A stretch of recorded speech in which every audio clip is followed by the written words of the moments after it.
So hey guys, how are you all? Welcome to. So we are back with a brand new movie on what if Naruto became the master of cards. Scathach x Naruto movie, but before we start, be sure to subscribe to our channel and like this video. Now let's begin the story.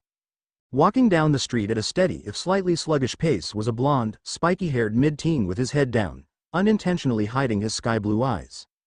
He wore orange pants and a matching jacket with a black shirt underneath and blue sandals that looked more like open-toed shoes. He walked alone on the side of the street he was on. The other people gave him a wide berth as some gave him dirty looks or refused to even stare in his direction. That was pretty-normal treatment for him for as long as he could remember. However, the blonde's mind was focused on a different subject. Steal the forbidden scroll, learn a jutsu, and I can finally become a ninja. Naruto Uzumaki was deep in thought over what one of his Konoha Ninja Academy teachers, Mizuki, informed him was another way to pass the exam needed to become a genin. He had failed that exam for the third time now, and was given a chance to still graduate, a chance he needed to take. The sooner he graduated, the sooner he became a shinobi, the sooner that happened then his opportunity would soon come. The first time I get a mission beyond those gates will be the last time I need to go through them. Naruto was known by the masses to be a happy-go-lucky loudmouth that always declared he would become Hokage, but that was a lie. Naruto hated living with these people. He was tired of the cold stares, tired of being alone, and he was sick of pretending to be some idiot.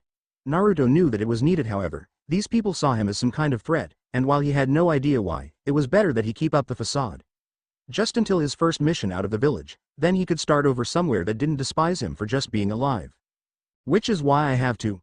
Naruto unconsciously had been going down the route he usually took back to his apartment in the red light district, but had hit someone when he made a turn, and fell flat on his ass.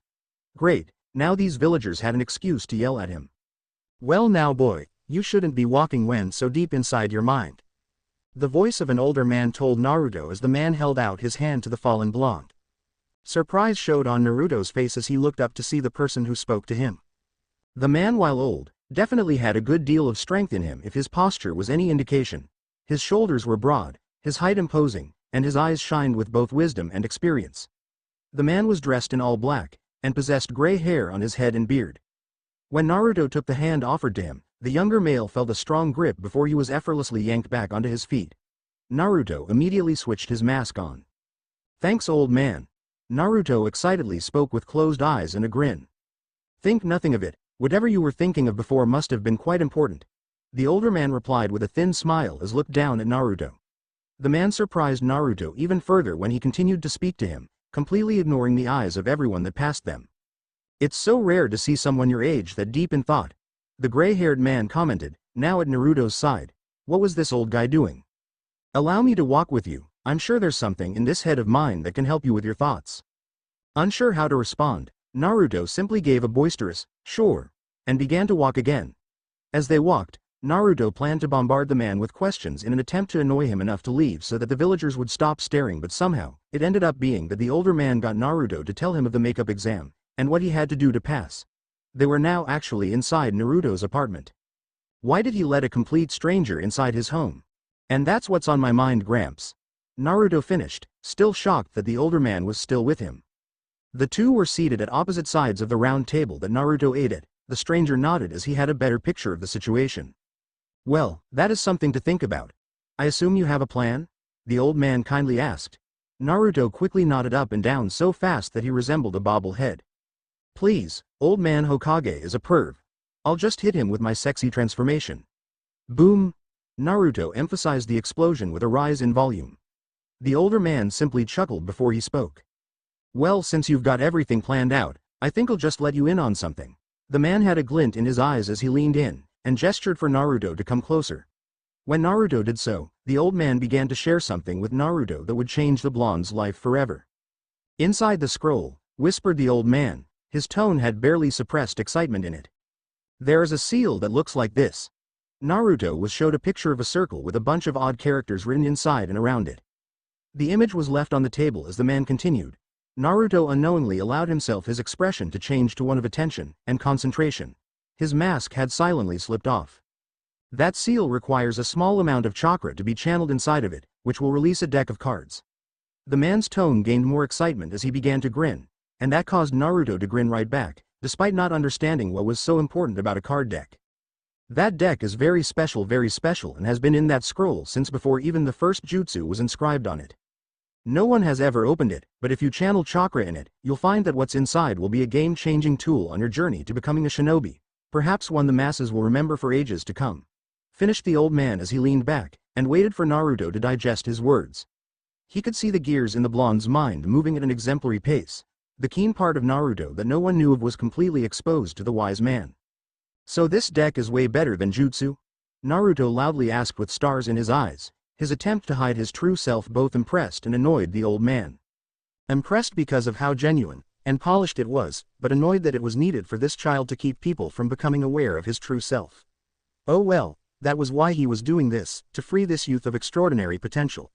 That, and he wanted to have a bit of entertainment to watch when he returned to his own dimension. Oh yes. Much better than any jutsu you'll find in there, but you should know this, the old man grew serious. He was putting faith in that Naruto wouldn't misuse the gift he was about to be given. Naruto couldn't help but be intimated as this previously laid-back man grew stern, with a warning glare in his eyes that punched holes into his own. That deck will change your life. What's inside will make you look at yourself, really examine your values, morals, whatever makes you who will be tested and change. He pressed on Naruto, and saw that his words made the young blonde think. However, the old man softened his expression, and put a hand on the young boy's shoulder. Naruto let his shock show, his eyes widened. Naruto heard the person across from him speak again. These next words had the most impact. With that deck, you will find the acceptance you desire. How do you? Naruto couldn't finish his question, instead he just stared at the man who completely saw through the mask he perfected since his early childhood. The man gave Naruto a smile as he stood up. I'll take my leave now. Besides, you need to get ready for your exam. Those words snapped Naruto out of his silent amazement. He quickly turned to the man who had reached the door. Hey wait! Naruto called. The man turned back to him with a knowing smile. The seal is inside the border of the paper on the top corner when you open it. Oh, and the next time you see me, the old man opened the door. You'll either thank me, or curse me before thanking me anyway. With a hearty laugh, the old man left the room, leaving Naruto alone with his thoughts. As Naruto ran through the forest with the forbidden scroll in his grasp, all he thought about was that old man, and the deck he talked about. There was no way a deck of cards could cause that much change in anyone. That guy had to be screwing with him. But the way he spoke when he told me, Naruto had been trying to think this through the entire time he was in this forest. He had a choice, either learn the jutsu, become a shinobi and not even look for that deck, or he could look for it, and if it was true. Well, if it was true, then Naruto didn't know what would happen to him. He would have to find out the only way he could. With a tightened grip, Naruto accelerated his pace to the location Mizuki instructed him to go. It took a few minutes, but Naruto arrived and had come a few hours early. He set the scroll next to a tree and turned his back to it. Naruto's gaze went upwards as he looked at the full moon. He stared for a few moments before he turned to the scroll, his decision made. A light old man. Naruto lowly spoke to no one. I'll bite. It's not like I don't have a few extra hours. From where he watched Naruto, Zeltrech smiled. He had a good feeling that Naruto would like that deck. Hell, any of the masters from the previous Grail Wars would kill for that deck. Naruto sat down, and leaned against the tree where the forbidden scroll previously laid next to. His hand shakily moved to open it, his heart pounded in his chest. He unraveled around 6 inches of the scroll, and examined the corner in the moonlight. At first, he saw nothing, but then like a beacon, he saw that odd circle with the strange characters appear with a slight glow the color of gold. How nobody saw this before him was unknown, but Naruto wasn't going to ask questions. His gain, everyone else could go suck a lemon. Following the instructions of the mysterious old man who just landed top spot on Naruto's favorite people list, he channeled chakra into the seal, and just like the man said, there was the deck. It was unbelievably simple in appearance, just a small case that was made of shiny black leather that was sealed with a single golden clasp. The actual case maybe was a few centimeters in thickness. Naruto wasn't sure, but one thing was undeniable. I can feel the power in here, Naruto spoke in an odd tone. The case was warm in his hand. Despite its small size, there was definitely something inside. Naruto gulped as he saw the another seal glow, and he moved his free hand to it. This was it. Whoever that old man was. Thank you, Naruto said as he channeled the same amount of chakra as before into the seal on the clasp. Naruto only saw the clasp open by itself, and his vision was flooded with gold along with a burning sensation on his hand before everything went black. Then images started to flash in his mind. A golden chalice. Numerous individuals doing things he never thought possible, while others stood in front of armies before leading the charge. What looked like stats matched with names appeared next, followed by information that caused him to understand what to all meant. It all came in like a tidal wave. Naruto only heard bits and pieces yet understood it all. Servant class archer, Nobel Phantasm level, X. Excalibur, Eternal Arms Mastery A+, random stats, items and skills continued to flash in and out with no organization, but everything was sorted in his mind.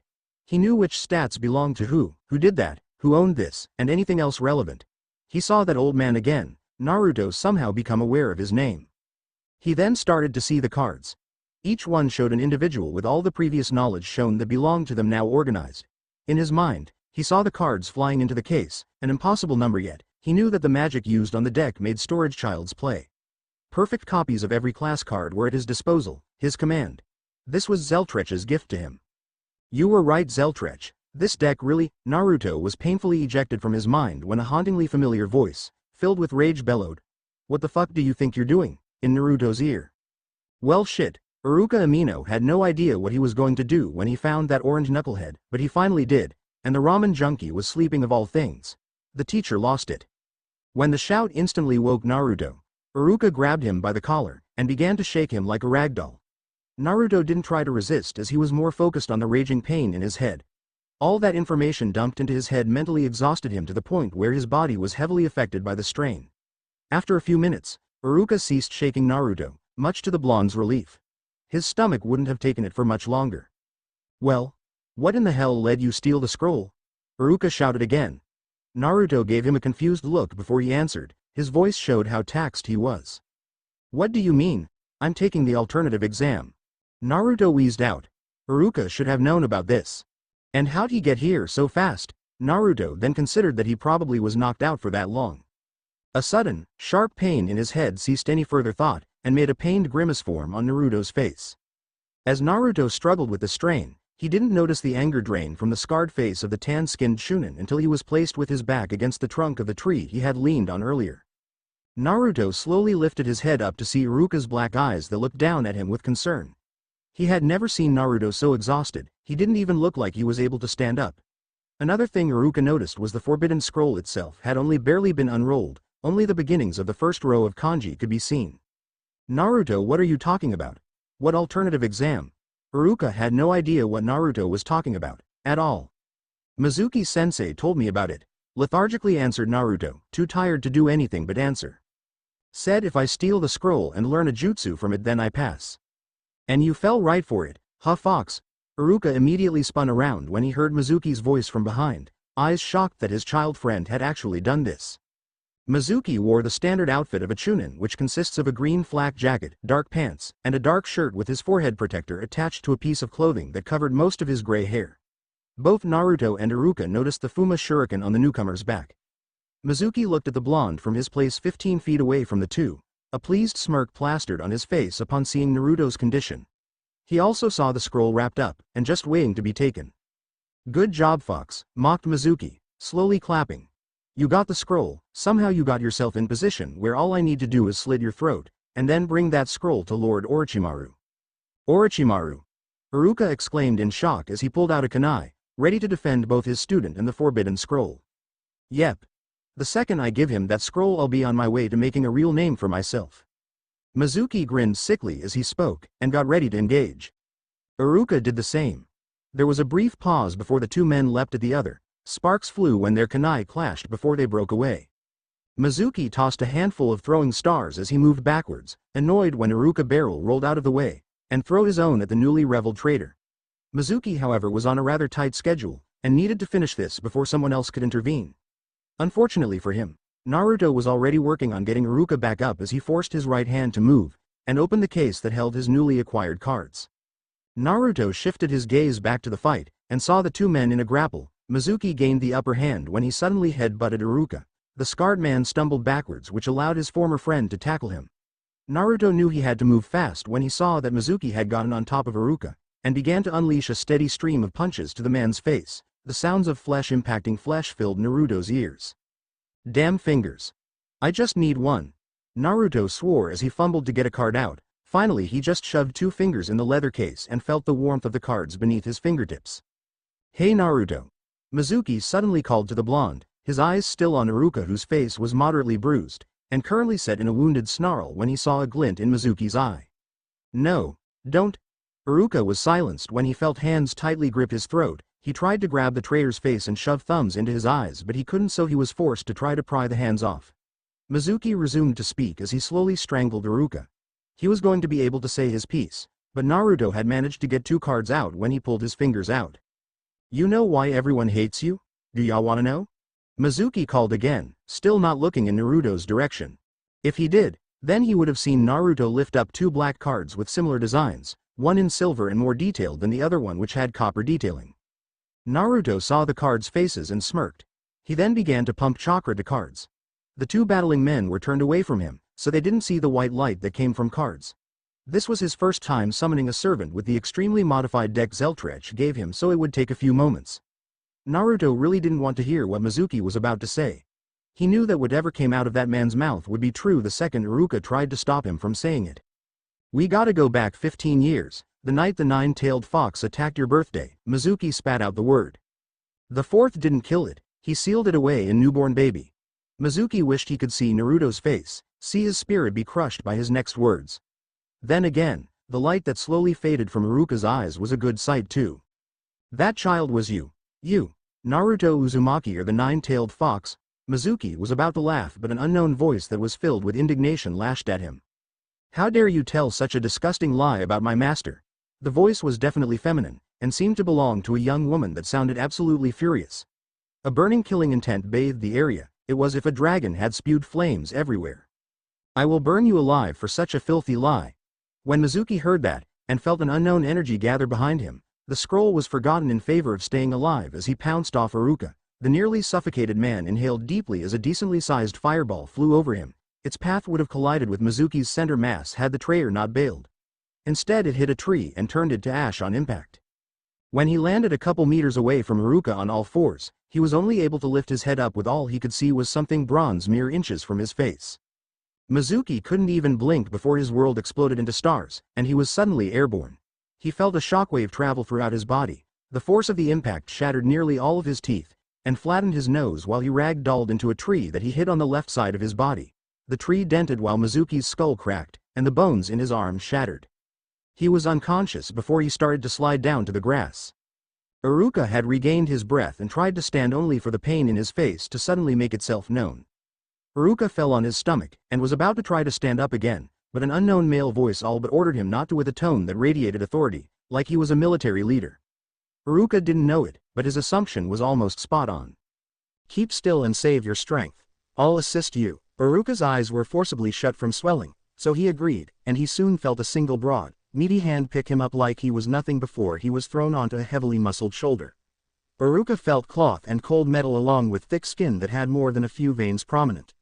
Iruka also felt the power that radiated off this man. It was unlike anything he knew. It wasn't chakra, but it felt close. Iruka was about to ask the man his name when he heard the previously enraged female's voice, all traces of wrath removed. Her actual voice was very soft, like she never really got loud. He stayed silent when he began to register what she was actually saying. "Master, do not listen that trashes lies, you are not the beast he claims." Iruka knew she was talking to Naruto, but why did she call him Master? And who were these people?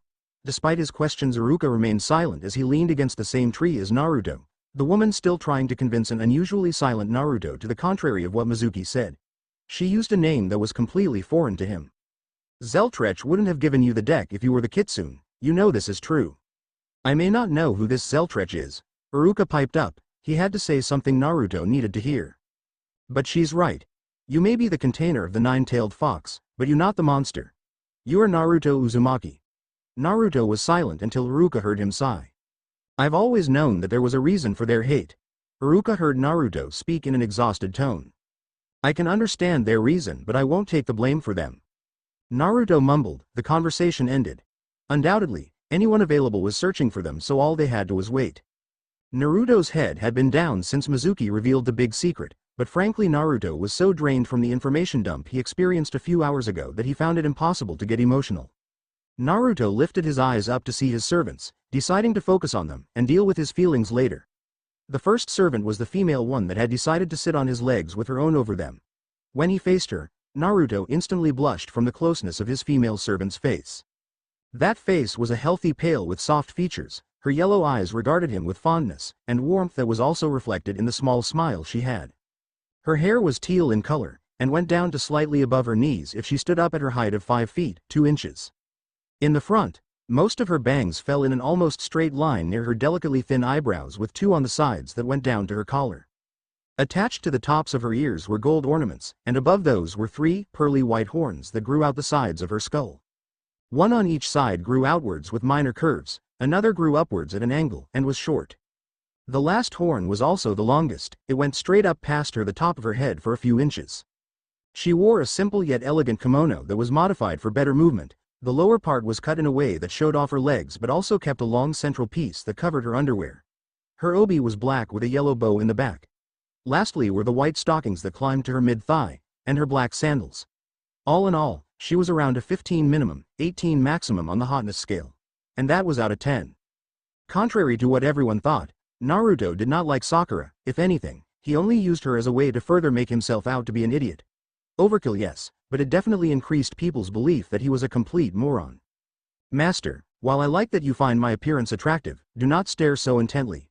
The 3-star Berserker Kohime requested with a light blush as she raised a closed fan that was black with decorative gold in a crisscross pattern. Naruto quickly tilted his head back down, slightly embarrassed. Lancer. Kohime stood up and turned to the other servant Naruto summoned. The blonde moved his head in the same direction. He stood around 10 feet away from the tree. His gaze on the moon, yet Naruto knew should even one thing feel off, the servant would instantly move to defend him from danger. The male servant was tall, bulky, and looked downright intimidating. His skin was very tanned, and on his thick biceps were wavy lines colored in red. His entire torso seemed to be encased in bronze armor that somehow showed off massive pecs and a six-pack. The wrists both had bronze bracers that were curved outward near the middle of the arms. He wore what Naruto could only describe as leather underwear that had a leather belt with iron at the front, what looked like an A stamped on it. His legs were equally if not more muscular than the arms, and from the knee down was bronze armor. Going back up to the giant man's upper body, Naruto saw curved armor on the top of the shoulders connected to the bronze armor that covered his vital organs and abdominals. He had a red cloak that flowed down the back, and lastly was his unique helmet.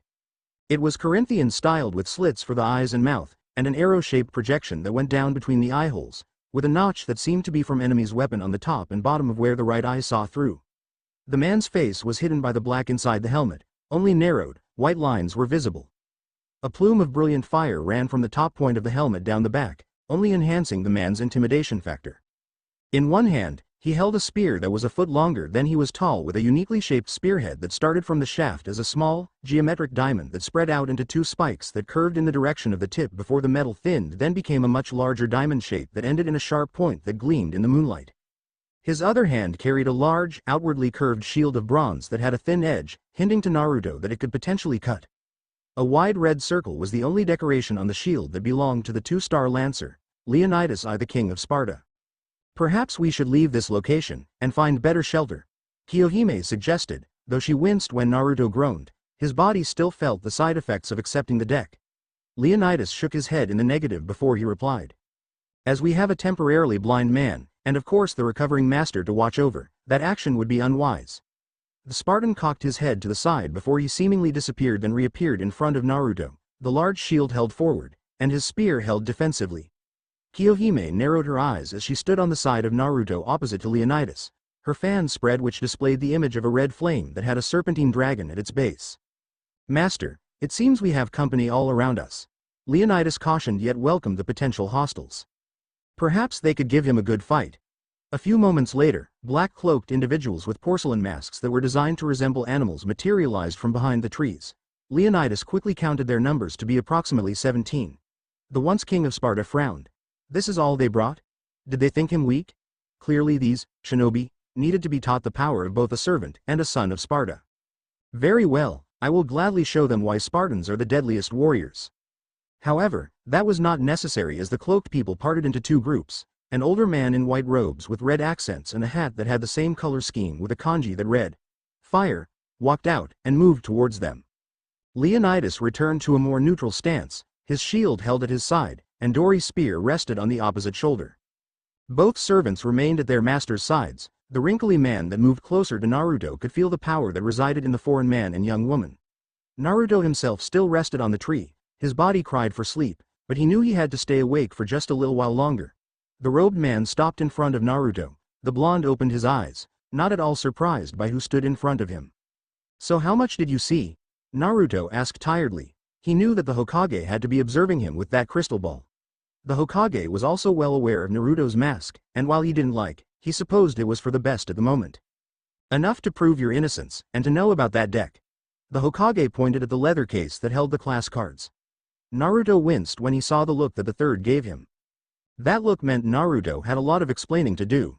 "We will discuss things in my office," decided the aged Kage before he ordered the Anbu to escort Iruka to the hospital to check for any possible head injuries. The instructor was also told that tomorrow he would have to give an official report. After two Anbu body flickered Iruka to the hospital, the third asked if Naruto was able to move. "Not really," Naruto stated simply before the Spartan moved to help his master up. The Hokage closely observed the uniquely equipped man. The design of his armor was unlike anything used in the elemental nations, especially his flaming helmet. The red markings on his body seemed tribal in nature, so perhaps Hiruzen could find where this man was from if he had someone do a bit of digging for him. After Leonidas had gently lifted Naruto to his feet, the Spartan kept his master standing by telling him to lean his back against the shield. Once he was stable, Naruto asked Kohime to dismiss herself for the moment, an action she did reluctantly. Hiruzen watched as the kimono-garbed woman with horns turned into a silver haze that found its way into Naruto's hand, and collected itself to form a card. Naruto lifted his arms up slowly so not to agitate them as he put Kiyohime's card back in the case.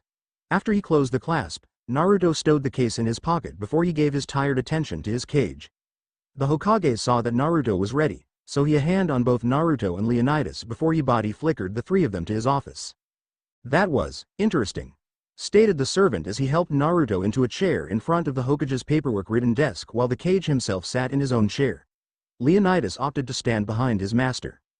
"Before you begin," started the Spartan king, he felt four presences in the room that were unseen. "Dismiss your guards. This conversation would be wise for only your ears to hear," Leonidas calmly requested. Naruto nodded at the Hokage in agreement with the man behind him, so Hiruzen granted his request. With a snap of the Kage's fingers, the Anbu guards left, and for extra measure, the third activated privacy seals that wouldn't permit anyone to listen to the discussion he was about to have. "Now then, before we start this talk, may you give me your name, stranger?" the third asked. "My name is Leonidas the First. I hail from the Greek city-state of Sparta," proudly declared the Spartan, his chest puffed out, though he kept his former position as king unsaid. "I am aware of your name and rank from what I have seen of my young master's memories," Leonidas added with less flair, and a bit of anger cracked in his voice. Naruto's eyes had widened. Before Naruto could request an explanation, the Lancer began to explain to both of them, his gaze on the Hokage. While the master was unconscious after channeling chakra into the deck, he saw bits and pieces of all of us that reside in the deck lives, and we saw more clearer visions of his life. Leonidas' helmet hid his scowl, but this wasn't the time to focus on that. There was a more pressing matter to deal with. "Now then, the deck is the topic you wish to discuss, yes?" The old Kage nodded, then looked at Naruto and asked him how did Naruto learn of his newly acquired deck, and who was responsible for sealing it in there. "Well, I was told about it after I bumped into an old guy with a beard in all black, who then began to talk and walk with me." Naruto told the Kage that he had tried to annoy the man with his fake hyperactivity, but instead was somehow talked into telling this man about Mizuki's alternate exam, and how Naruto planned to succeed. Naruto saw the old man's eye twitch in annoyance when he brought that up. Naruto then continued with how his guest showed him a picture of the seal that contained the deck, the placement of the seal, and how to unlock it. He said that it's been there for a long time, and that no one's seen it. Naruto added, still in disbelief about that himself. However, the leader of his village informed him to the contrary. "I saw a man matching your description as a janitor cleaning the vaults where items like the scroll are kept around an hour before you stole it.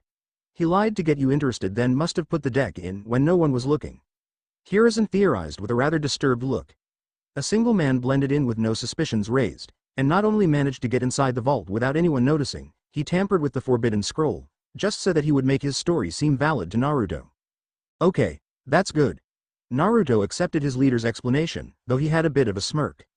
"For a second there I thought that everyone who ever looked at the scroll was blind if they missed that, it glowed gold." Naruto laughed then began to cough. His body demanded rest, and Naruto had better give in soon. Giving a sympathetic smile, the Hokage told Naruto to return to his home for now. We will continue this conversation tomorrow after you are assigned to a team. Naruto's eyes widened. Did that mean, seeing as how you've proven yourself to be capable of the summoning arts, a rather advanced technique when compared with the basic clone jutsu, I believe that I can bend the rules this one time, stated Hiruzen as he reached under his desk and pulled out a Konoha headband. Naruto's arm protested when he reached out to grab the proof of his finally graduating, but he grasped what was held out to him. Thanks, old man. Naruto gave the Hokage a grateful smile, and got one in return. After being dismissed by his leader, Naruto was lifted up by Leonidas, who then put him in a piggyback position and took off. His speed easily could compare to a Jonin. Despite his D ranking in agility, the Spartan could easily move at speeds higher than the full potential of 20 people. As he ran, the Lancer asked what his master's plans were for gaining strength. The answer pleased him. While I don't intend to learn everything, I wouldn't mind being taught by some servants in addition to what my future sensei will teach me. Naruto saw the massive opportunity he had. These were legendary warriors inside these cards. He'd be a fool not to learn anything they were willing to teach him. Excellent, Leonidas exclaimed. I will begin planning a physical training schedule for you after you've recovered that will surely get you into shape. All right. Just don't make it too extreme, Naruto requested, rather excited that he was going to be trained by the legendary Spartan, and how willing he was to provide assistance. Inside her card, Kohime shook her head mournfully. Naruto had unknowingly agreed to undergo training from hell. She prayed for two things: that her master survived, and that he wouldn't turn out to be a walking mass of muscle like Leonidas. That would be truly a horrid outcome. The run home was over, and Naruto was finally in his room, out of those clothes, and ready for bed. Leonidas had returned to his card form, and an idea popped into Naruto's head. The cards required him to pump chakra into them at least once, and then a permanent connection was made, which allowed the servant to be summoned instantly, and come out on their own. So what if Naruto were to channel chakra into the entire deck as he slept? Naruto smiled at the burst of genius. That would save him the time of going through every card individually, and give him access to everyone. Confident that this idea was one of his best, Naruto put his arm that held the case under a pillow with his hand on top of it, and he began to channel chakra into the cards as he pulled the sheets over himself. Tomorrow is going to be a great day, was his final thought before he drifted off into a much-needed rest. He had no idea that one of his fingers was inside the deck, and touched a single card, channeling chakra directly into it while he also channeled it throughout the deck. Tomorrow would start anything but normal for him, and it would only spiral down afterwards. It was the next morning after Naruto had been led to a deck that contained cards that allowed him to summon heroes from another world. The time he woke was earlier than usual, yet his body felt refreshed, and his mind at ease. His pleasant state probably had something to do with the warm pillow his arms were wrapped around. Maybe it was due to how exhausted he had been the night before, but he had never known that a pillow could be so soft, warm, and smell so good. Smell? Since when was a pillow supposed to smell good? It was then that Naruto felt what was undoubtedly hair his face was nestled in, soft, and silky hair that was brown in color. Naruto gave a slight gasp as he realized that somehow, a woman was not only in his bed, but his hands were on rather intimate parts of her body. He knew one cupped a rather firm and impressively sized breast thankfully inside a bra while the other. Naruto turned beet red when he noticed that his other hand spooned the person, and if it weren't for her undergarments. That made Naruto redden even further when he felt how thin it was. She might as well not be wearing anything down there, Naruto screamed in his head. This wasn't happening. Naruto took slow, quiet breaths in order to calm himself down, and not wake up the female servant because that was the only thing she could be next to him. He had to think his way through this. Before he could even begin that process, he felt the woman move, and watched in dread as her head moved to give him a sideways glance which showed her light gray eyes. Naruto knew that the color had drained from his face, and now waited for the inevitable. Which was not what the blonde expected at all when the woman spoke to him rather giddily, like he wasn't groping her breast and all but fingering her womanhood. Then again, some servants practically would instantly be in love with him, so that may be the case here. Kohime was an example of this. Good morning, my master, greeted the one-star assassin Matahari with closed eyes and a sweet smile. As comfortable as I'm sure you are right now, Matahari spoke knowingly with a smirk that made Naruto avert his eyes as his blush returned. Could you please move away just a little bit so your morning wood isn't poking my ass? It's been doing that for quite a while now, asked the assassin with a teasing tone and an innocent face. Naruto's face erupted into an atomic blush that would have put a tomato to shame when he heard that. Unfortunately, that was only the first of the many teases she had for him. The next further reddened Naruto's face, and made his eyes become swirls at the implications. Also, unless you want to make a home run with me, just use 2 fingers down there, not your entire hand. Naruto was unable to talk, steam visibly poured out of his ears. Thank Kami that no one saw this. The sound of dishes shattering on the floor reminded Naruto that since he had channeled chakra into the entire deck, his servants could come out whenever they wanted. And when he felt a burning killing intent flood his room, Naruto realized with horror who this new individual was. Both master and servant fearfully turned to the source of the impending doom they felt. A dragon made of a bright blue flame snaked around the body of Kohime, her eyes shadowed by her hair. Before I glass a large portion of this village, lowly spoke the barely restrained Berserker, her noble phantasm held back by an iota of control. Naruto turned indescribably pale. He knew that Kohime had the power to do such a thing. She burned down a large mountainside monastery because some monk broke a promise to her, and that was after she turned into a fucking dragon from rage alone. Kohime lifted her head up, her yellow eyes shined with the same rage that enabled her to transform into a dragon despite not having any draconic blood inside her body. Please share with me the reason why someone is in your bed, master, and don't lie. Kohime didn't even need to speak further. Naruto already knew her insanely intense hatred of lies from the information that was shoved into his mind last night. It's really not what you think, Naruto cried as he leapt out from underneath the blanket, thankful that he had worn a plain t-shirt to bed with sweatpants. He quickly provided more evidence to the irate woman. Last night I decided to fall asleep while channeling chakra to the cards. I must have touched hers while doing this. Nothing happened. Naruto pleaded his case, which was further backed up by the servant that still laid in his bed, covered by the blanket. It's true. Matahari calmly confirmed. When I was summoned, and found myself in the master's arms, Kohime's eyes narrowed and her flame grew in temperature, the food at her feet fried to black crisps. Naruto moved back in alarm a few steps, thankfully that action went unnoticed by the Berserker. I decided to fall asleep there and warm the master's spent body instead of leaving and risk awakening him in the middle of a much-needed slumber. Would you not have done the same? Matahari finished her explanation, the question rhetoric yet was answered when Kohime thankfully began to power down, the flame gone but the charred entrance to Naruto's room would remain evidence of her near meltdown. Naruto just sighed in relief. Okay. Crisis averted. However, it seemed that Naruto's morning wasn't quite done with surprises. Mommy, is everything okay in there? The 3 in the room turned to the source of the voice, and immediately felt pangs of pity inside. Outside the blackened doorway stood a pale-skinned young girl that looked to have just turned 13. Her hair was short, only going down to her neck, and color of silver while her eyes seemed to be a light gray with a slight green tint. There were 2 scars on her face, one that went down the middle of her left eye, and the other on her lower right cheek. Her body was covered by the upper half of a black button coat that was in horrible condition, the bottom in tatters. The girl's small hands were covered by different materials, the right wrapped in medical bandages that continued underneath her ruined coat while the left wore a black, fingerless glove. Lastly, she wore what Naruto assumed were black boots with purple bottoms. He also knew from the information on card that she was 4 feet 4. We felt a murderous aura then it left.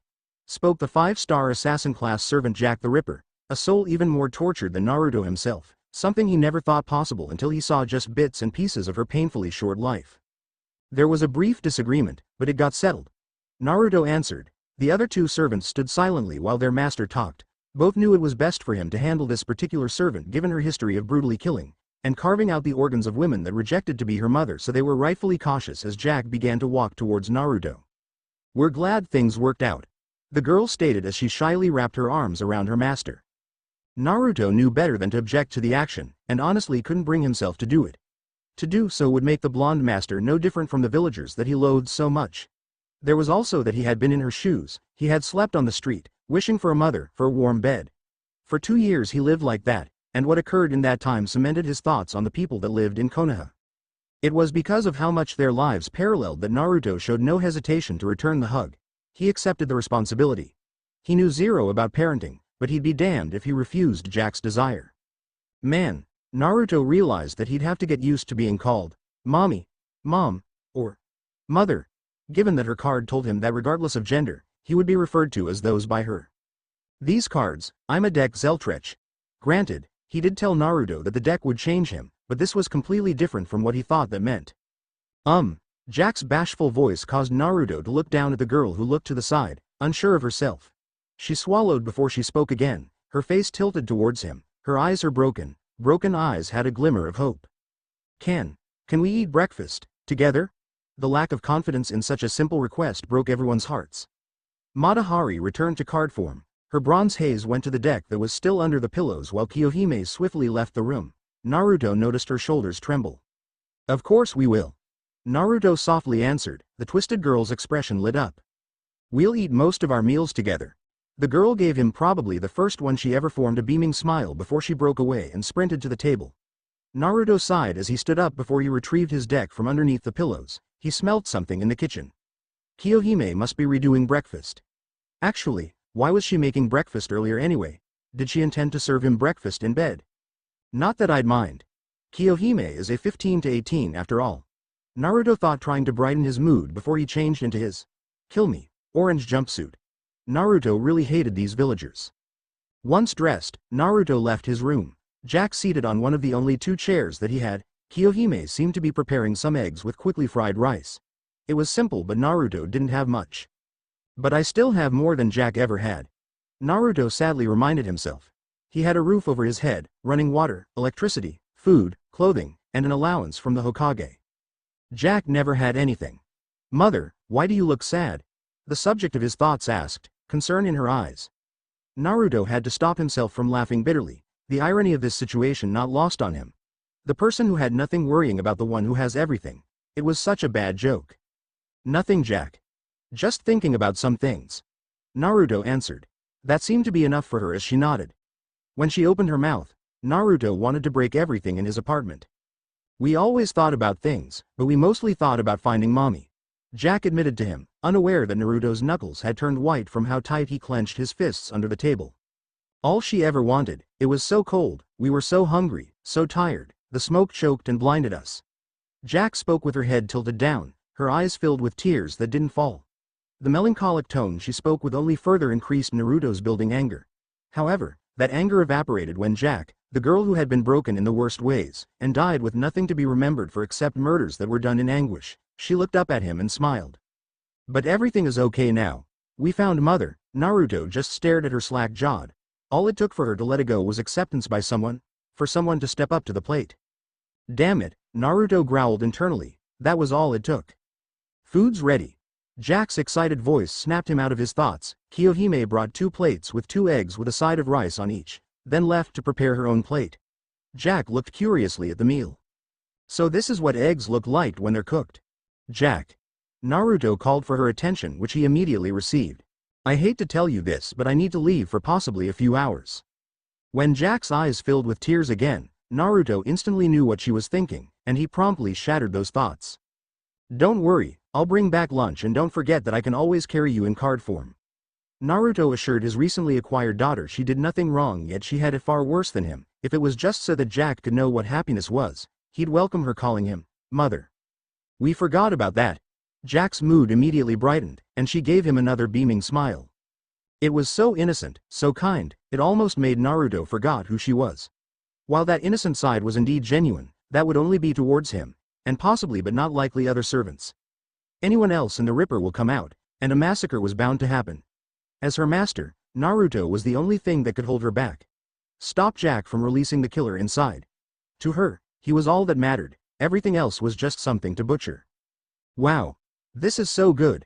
Naruto looked to see Jack wolfing down her food, the chopsticks untouched as she ate with her hands. The eggs surprisingly were gone without a mess. The girl now finished off her rice. So good, we've never had something like that before. Get used to it, Jack. Naruto told the servant across from him. It's not changing, and you'll always have a full stomach from here on. Naruto vowed, though Jack was too busy trying to imagine always having a full stomach to respond.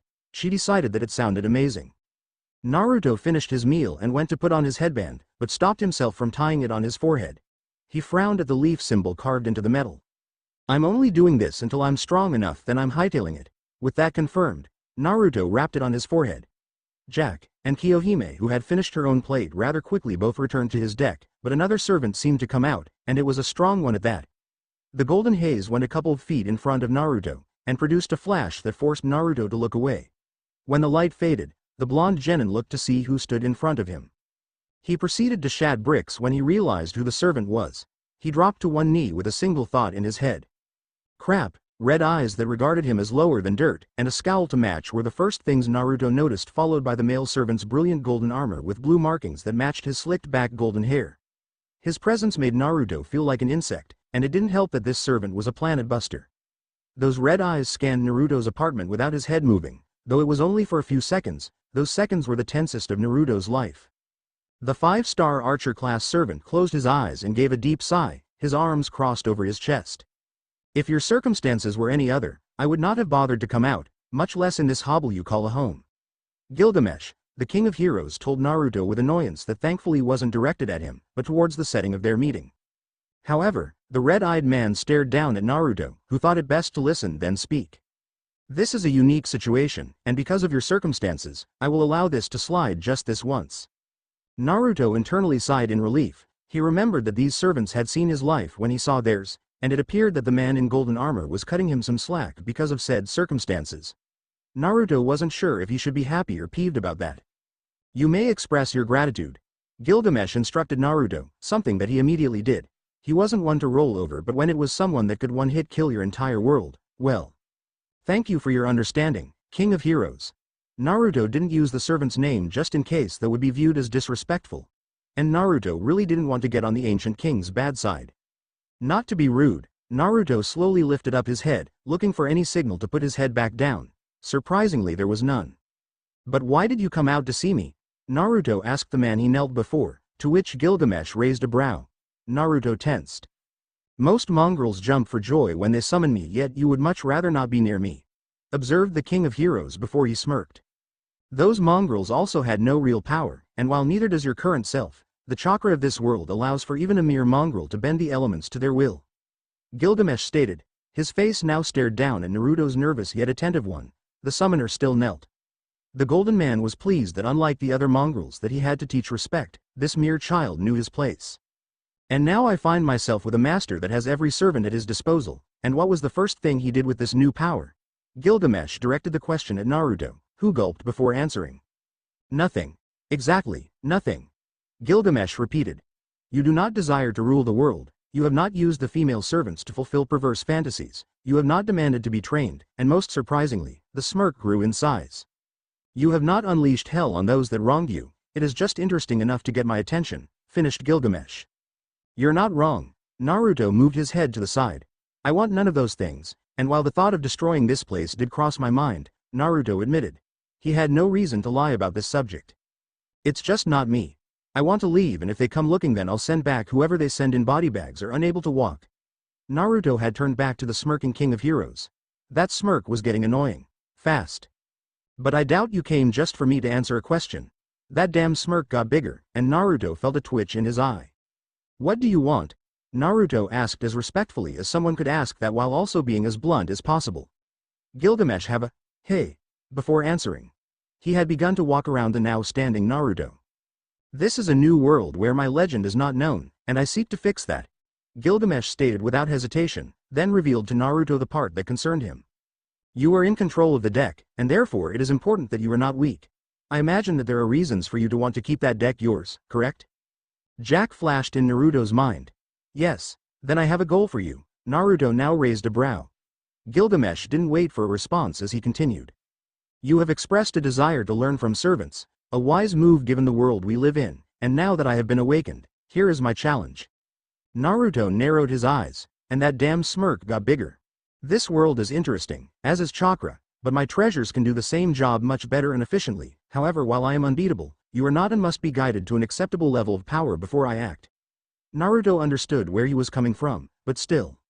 If I have all these servants, why is my level of strength a concern for you? Unless someone figures out that I'm basically your power source and offs me, which will almost be impossible with the likes of Lancelot, Medea, and countless others guarding me, you still will last years after I'm dead. Naruto pointed out.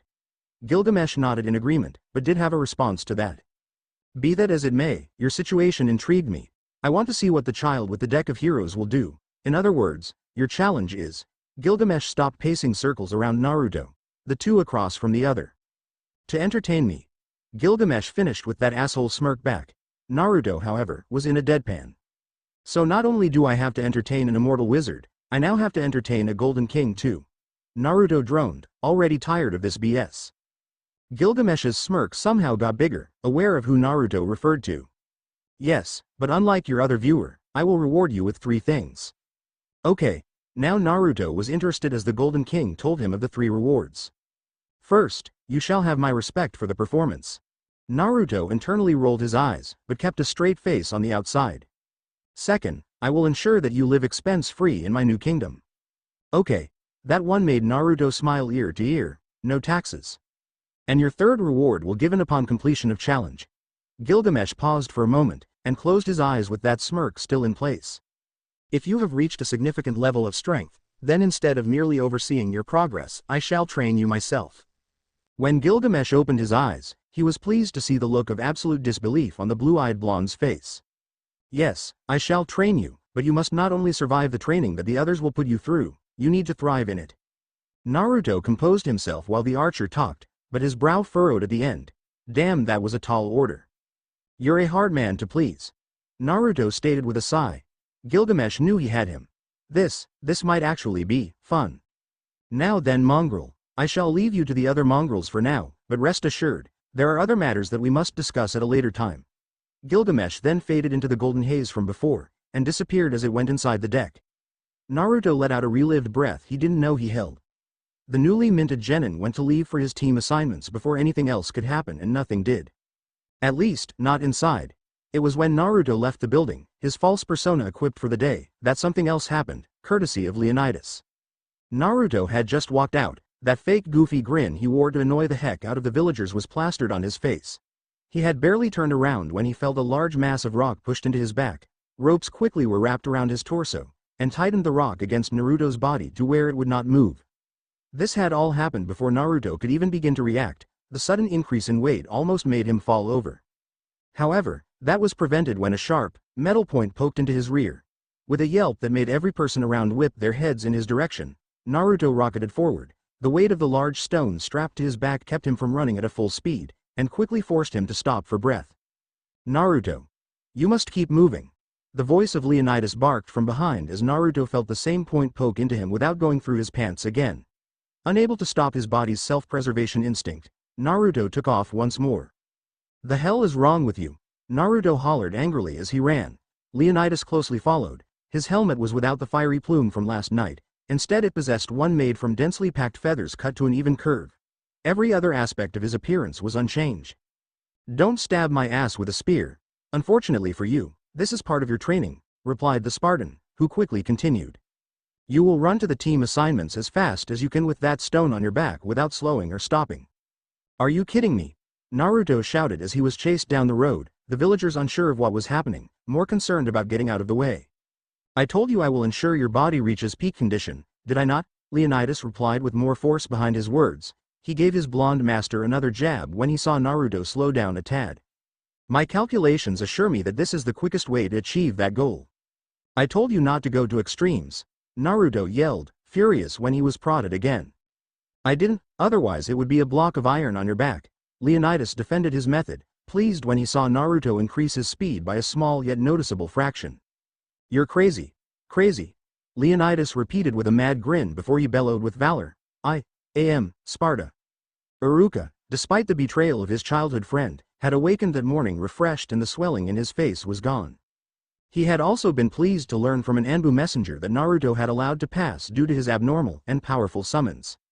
The Chunin instructor was proud to see his entire class graduate, and he prayed for their safety and success, yet he knew that some of them may fall. It was the bitter truth of being a shinobi, and the one lesson that his former students could only learn on the battlefield. However, that wasn't a lesson they would need to learn right away, so today, he would be happy for them. Iruka had arrived at the room where the team assignments were to take place, pleased when the graduates quieted down, obviously eager to be placed in a team. Iruka quickly scanned the room for any missing students and frowned when he didn't see Naruto. I thought he would be the first one here, Iruka thought in confusion. He made a as he tried to make sense of why the blonde would miss this. Hey teach, is something wrong? Asked a random student. Well, last night, the Hokage allowed Naruto to pass despite not being able to perform the clone technique. He revealed that he knew the summoning arts, and it turned out that his written test was graded wrong. He passed with C+. Iruka informed his rather surprised class. Summoning arts? Was the common murmur among the students. Their teacher nodded. Yes, it is an advanced technique that I do not know enough of to explain, so ask Naruto.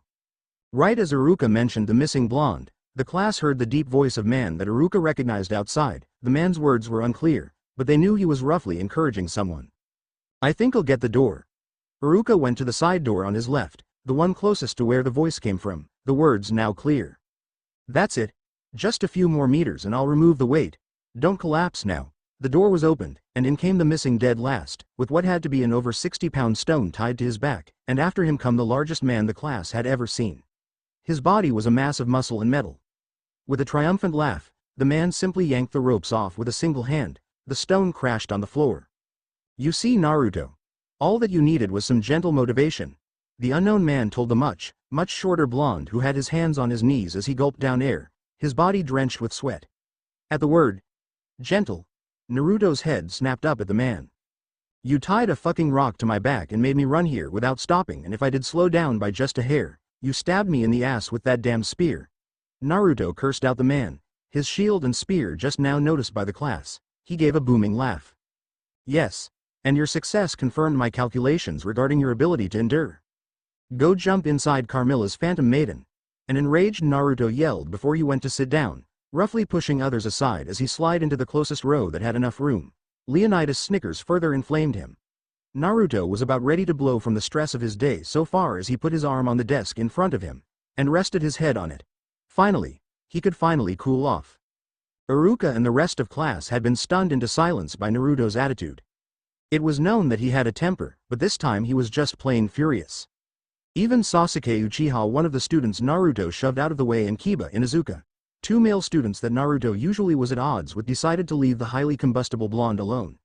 Unfortunately, while the rest of the class chose to leave Naruto be, and Iruka returned to the stand after he politely asked Leonidas to leave and received a firm no, that promised pain if the teacher insist, someone had to go and touch the proverbial reverse scale on the resting blonde.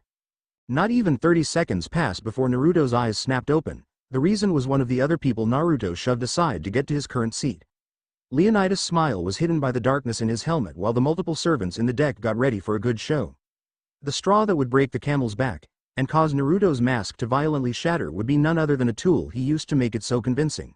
How beautifully ironic. His false crush, the pink-haired Sakura Haruno, took serious offense to not only herself being forcibly moved out of the orange idiot's way, but the same idiot thought he could do the same to her precious Sasuke. Idiot! What gives you the— Sakura had started to screech until Naruto's upper body snapped back up, and he turned towards her with a sneer, and a glare worthy of Hercules that killed the noise before it could resume leaving her throat. Shut the hell up, you flat, annoying bitch of a howler monkey! Roared the blonde. Every person, sans Leonidas, gaped at Naruto. Their eyes grew larger as he now began to go into an explosive rant. Lemme tell y'all something. I've had to put up with your bullshit for who knows how long, and now it's my turn, so shut up and fucking listen, and if I want to hear you talk then I'll shove my hand up your ass and work your mouth like a damn puppet. Naruto roared. The stressful morning he had combined with this pink bitch finally blew his lid. If I had known that worrying about brain damage would be a constant in my life, I'd have skipped right over your overaggressive ass when I was looking for a girl to have a fake crush on, then I'd have gone with Ino. Naruto shouted. His words once more shocked his still speechless classmates. At least with Ino, Naruto resumed, oblivious to how he was tearing down everyone's image of him. The most I'd have to worry about is getting verbally torn down, and she's got a bangin' body that makes getting yelled at worth it, not to mention that I'll never have to worry about if I'm going to go fucking deaf, because unlike your titless ass, Ino has a normal voice. Not one that could break glass with a fucking whisper. Naruto then turned forward and held his left hand over his eyes, and he took deep breaths to calm down. The entire room was already floored by the dead last's personality doing a complete 180. Iruka himself couldn't stop staring at Naruto with his mouth open while Leonidas struggled to keep himself from applauding in approval. Sakura herself was shell-shocked, her mouth hanged open and mind blank. Before anyone could recover, a female voice that made the hand on Naruto's face spread. The gaps between his fingers showed that his eye was frozen in shock. And why would you want either of those girls when you have me? Kohime asked as she walked through the door. All eyes were on the teal-haired newcomer with the golden, pupilless eyes, and horns that everyone looked over, chalking that feature up to being a clan trait. Iruka also recognized the voice, and a sweat drop formed on the back of his head. Naruto had removed his hand from his head, and internally was on brown alert as 3 questions repeatedly sounded in his panicked mind. How did she get out without me noticing? What is she planning? And why the hell does she have a bento with her? Iruka didn't even bother trying to kick out the teal-haired woman who made her way towards Naruto. She clearly ignored all the eyes on her. Her kimono did appear very expensive, so that probably explained all the attention on her. The horned woman had just reached the row Naruto sat at, his place close to the end where an empty space was. In Kiyohime's way to that space was a recovered Ino, the still speechless Sakura, and an equally recovered Sasuke. Kiyohime closed her eyes and gave a small smile with her head tilted sideways. Her beloved had said that Ino was attractive to him, and she knew how much he hated the other two, so in her mind what she was about to do was completely fine. Everyone felt the temperature raise exponentially before a serpentine dragon made of blue fire began to fly closely around Kiyohime's body before she opened her eyes halfway and spoke with a sweet voice to the three that sat between her and Naruto. Move. That single word was all that was needed to make the three stand up. The dragon disappeared, and Kiyohime had a pleasant look on her face as she walked to her precious master, and politely requested that he scoot to the right, against the wall. Naruto complied with a sigh, and was surprised when the draconic girl not only sat next to him, but pressed her lips against his cheek where he felt what was undoubtedly her tongue slide across the middle whisker. A shiny line was left when her lips parted, and she covered her lower face with her fan to hide the smirk that was definitely there. So that's what she was doing, letting everyone know that he belonged to her. Judging from how his fellow graduates gawked at the scene, it was working. Naruto sighed as he put his head down. The mask of a fool that he used was useless, and Kiyohime didn't help the situation, but raised even more questions. Still, he didn't mind the forwardness, it was nice feeling wanted for once. There were a few moments of silence, moments that Iruka went to take advantage of. Okay, since there are no more interruptions, began the teacher before he was cut off. Wait, we're not going to talk about what the hell just happened, interjected Kiba Inuzuka much to Naruto's irritation. Multiple nods of agreement followed soon after. Fuck you mutt. I mean, we all know Naruto has a temper, but he just blew up on Sakura of all people, and he practically admitted to pretending to like her this entire time. What else about him isn't true? Every other student directed their eyes at the back of Naruto's head, clearly agreeing with the Inuzuka. Shit. Shit. Shit. Fuck you Kiba. As troublesome as this is, Shikamaru Nara, a highly intelligent and equally lazy individual, spoke up, and added to Kiba's point. I have noticed that whenever Naruto is getting yelled at by Sakura, his grin is just barely strained, and after he recovers from a punch, his fists are clenched pretty tight. I've also heard him grumbling quite angrily afterwards too. And now I need to kill Shikamaru. Naruto thought as the genius added to the fire, for once putting in effort, but it was at Naruto's expense. He didn't get to focus on it when he felt a shiver, and the temperature around him rise a bit. He looked to his right to see that Kiyohime's fan was aflame as she slowly waved it vertically in front of her face, and her eyes were narrowed, and kept forward. Naruto gulped. Please don't go yandere, please don't go yandere. Thankfully, Kiba made himself a target. And how did Naruto get this chick into him? If he's been faking this entire time, then how does she who the real Naruto is? At that moment, Naruto knew that Kiba fucked up as the flame turned blue. Are you implying that my husband has been lying to me? Kiyohime asked with a voice that while neutral, the surrounding people could tell that she barely held back a growl. Iruka, Naruto, and Leonidas all gulped at the same time, then a certain word registered. Husband! Exclaimed multiple students while Naruto was having an internal crisis. The events of this morning undoubtedly had a hand in driving Kiyohime to go this far, but he had more pressing matters to deal with. I can't bullshit my way out of this. Where do I even begin? Cried Naruto, who had no way to answer the inevitable questions. He wanted to keep the deck secret, damn it. Naruto just had to hope that people would buy his last-ditch effort to keep people from wanting to investigate on their own. Well, I'm not her husband yet, at most I'm her fiancé. Naruto spoke with a light blush, trying to not only convince his class that it was true, but not outright lying so Kiyohime wouldn't torch him. He was about to continue when yet another person entered the room through the door at the top of the stairs. Their voice was immediately recognized by Naruto. Yes, you two still have yet to pick a date and place for your wedding to be held. Scathach said with a shit-eating grin as he walked down the aisle. Iruka sighed as yet another person walked into what was supposed to be a private room. He also wondered why the Jonin or the Hokage haven't come to kick anyone out yet. This was getting on his nerves. I am truly glad that I found the son of my late friend Ichigo, who along with his wife, had died visiting this village on vacation with their newborn son due to the attack of the horrible fox. Scathach began to tell everyone a sob story. His acting skills would have fooled Naruto and the two servants if they didn't know who this person really was. Wait, you know Naruto parents? A shocked student asked. The gray-haired man nodded with a sad smile as he answered. The story he told made Naruto have to stop himself from grinning. Yes, they were nobles from the land of tea. I was a close friend of Naruto's father. I had even arranged for a marriage between these two, and I thought those plans cancelled until my eyes landed on a boy who greatly resembled my friend when he was that age. Scathach continued to paint a false lineage for Naruto. The blonde held Kohime's hand to keep her from exposing this lie. The hidden physical contact silenced her. In fact, you bear a great resemblance to him now, Scathach declared, and took out a picture the size of a piece of paper from a folder everyone just realized was tucked under his arm. Everyone was too busy staring at the person in the photo to see even Naruto's eyes widen. The man in the photo had short blonde hair, blue eyes the color of the sky, and a peach skin tone. The only clothes visible were his orange sweater that had a zipper in the middle, but what caught everybody's eye and made it nearly impossible to deny that the man in the picture was Naruto's father were the triple whisker marks on both sides of his smiling face. They also noticed that he was missing 2/3 of his arm. Iruka even believed that this Ichigo was Naruto's father when he walked over to see the picture for himself.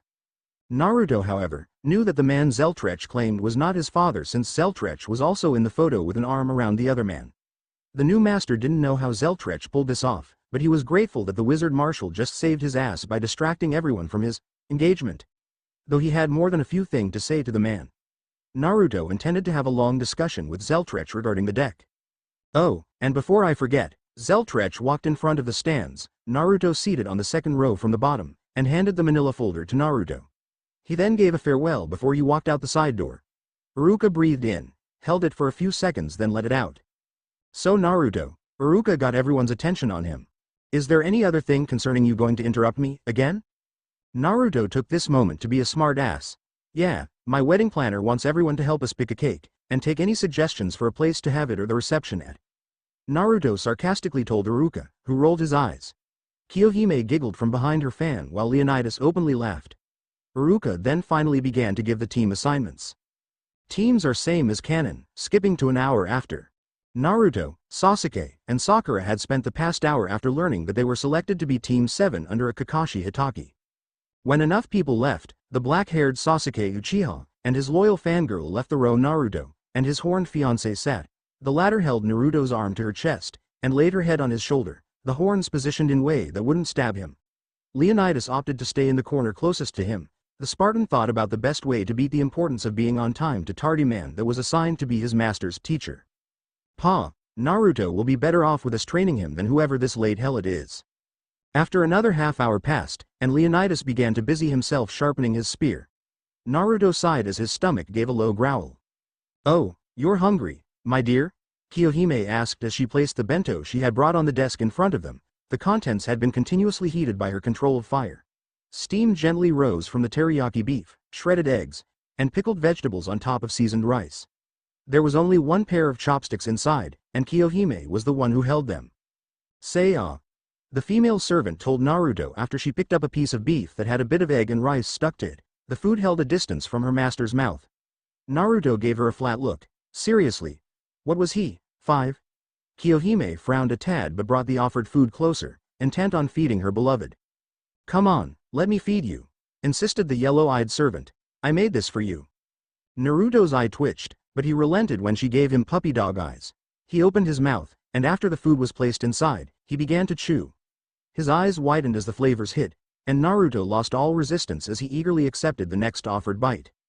So good, Naruto praised after he swallowed. Kohime blushed lightly. I sprinkled shichimi spice on top of it before I packed it, and seasoned the rice with a bit of salt. Explained Kohime before she placed a bit of the bento's contents in own mouth. The smell of the meal had filled the room. The other two students stared at the happily eating pair with hunger in their eyes. Leonidas also felt a bit famished, and told Naruto that he was going to get some food when Kohime tossed him something wrapped up. When he unraveled it, Leonidas was pleased to find a large turkey leg inside. The lancer removed his helmet, and let his red hair and eyes show before he began to eat, further increasing the other two genins' hunger. It was another hour and a half until a man with spiky silver hair and a mask that covered his lower face walked in. His headband covered another third of his face.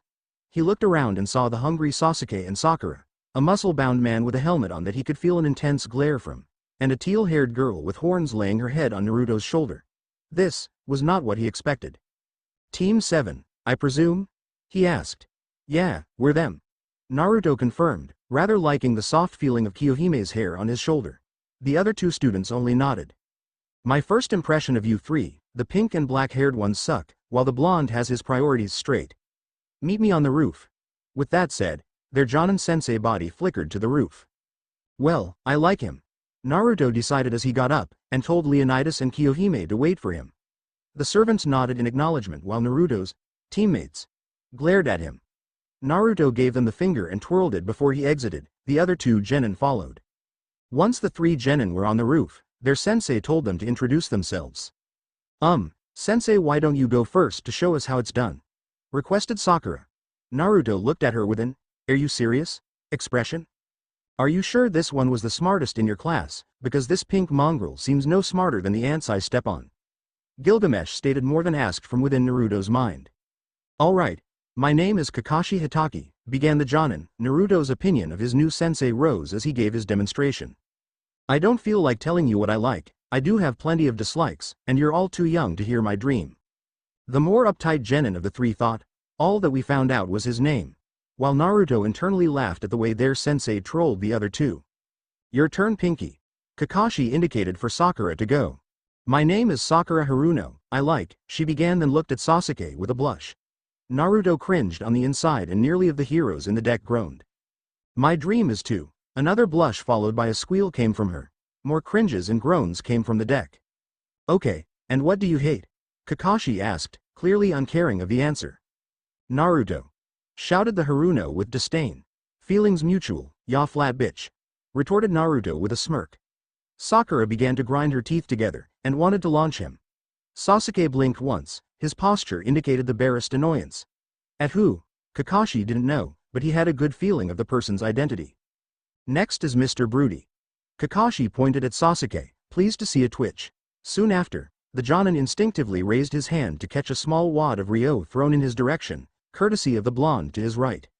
And this is for, Kakashi said, counting the bills. You're entertaining, was Naruto's simple answer. Kakashi made a note that the Uzumaki enjoyed humor, and saw a way to make a few quick bucks. Sasuke glared at Naruto, who just now noticed the black-haired boy's gaze. Oh, I'm sorry, did I break your concentration? Naruto gave a faux apology, his face a near-perfect mask of remorse. Kakashi noted that Naruto was good at faking emotions, and was quite the actor. Perhaps his real personality would be the only one of this team he could tolerate, thought the Jonin with a smile under his mask. My name is Sasuke Uchiha. The emo stated. Sakura immediately gave him her complete attention while Kakashi cried internally about a fangirl being his team, while Naruto winced lightly when female servants began to criticize said fangirl. Their complaints were rather loud from the amount that spoke. Mother, can I rip her to pieces tonight? Asked Jack, bloodlust oozed from her voice. I would not drink her blood to save my life.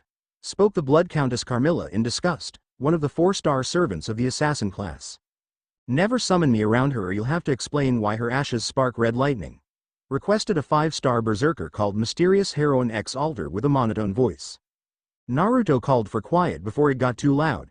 He caught the last part of Sasuke's introduction, and what he said made multiple servants roar with laughter at it. My ambition is to kill a certain man. Evenly finished the Uchiha. That's his big goal. What a pussy, shouted a Lancer-class servant that Naruto didn't bother identifying outside of his male gender.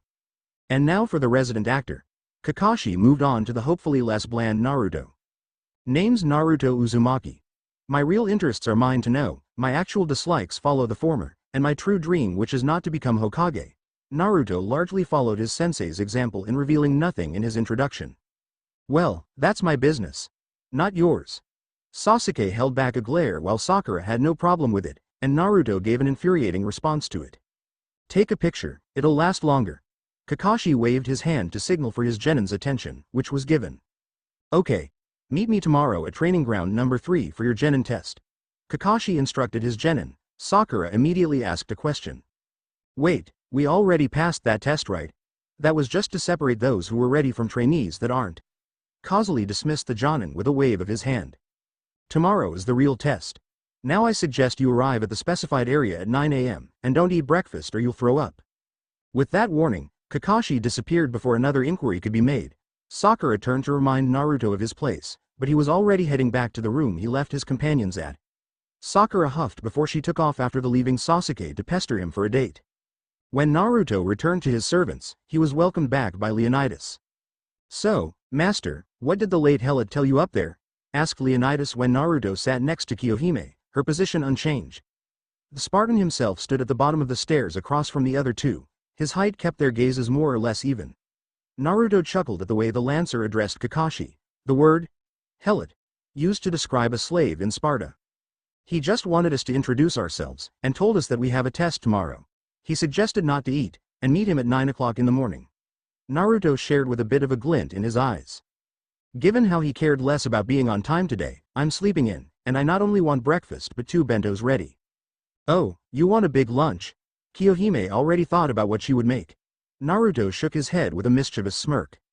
Undoubtedly, those two are going to listen to our sensei, but I know enough about misdirection to figure out his game. Naruto stood and requested Leonidas to return to card form after that sentence. The bronze haze that was the Spartan went into the case that held the deck. Naruto signaled for Kiyohime to walk with him as he continued speaking, the servants able to hear him despite being in card form. The other bento is for Kakashi. I want to help him in his torture of my teammates. Naruto snickered as he held the door for his draconic servant. Light hesitance showed before she walked through. The two left the building, Kiyohime 3 steps behind Naruto as they walked back to his apartment. The unofficial genin was aware of the wife training she undertook in life, and that she believed in the old-fashioned, wives should be seen, not heard, way of thinking, with her own twists of course. The dragon already had shown a severe intolerance of disrespect towards him, and wasn't afraid to melt someone for his sake, or to secure her place as his wife. So what was in the folder? Naruto inquired regarding what Zeltrech left behind. Naruto really owned him for running damage control. That guy must think he's hit the goldmine with me, especially after this morning. Naruto knew that he was constantly being watched by the man who gave him the deck. The same man Naruto wanted to rip a new one for not warning him about the quirks of these servants. I have not looked through it. Kiyohime answered softly. I believe that you should be the one to see its contents first. Naruto understood where she was coming from given how much he resembled the man in the picture. Kiyohime must not have wanted to overstep unknown boundaries, however, he didn't want to think about that at this moment. Naruto needed to discuss certain things with the servant that walked behind him. Specifically, her desire to be his lover was something to be addressed now. Kiyohime, walk besides me, Naruto requested. There was another moment of hesitance but like before, it was quick. Once she walked at his side, Naruto spoke again. You put on quite a show earlier, licking my cheek like that. Naruto commented with a teasing tone. He watched for her reaction. While I would have preferred to show my affection for you privately, Kiyohime stated, her soft voice heard only by him, and not the villagers that started in confusion at the pair.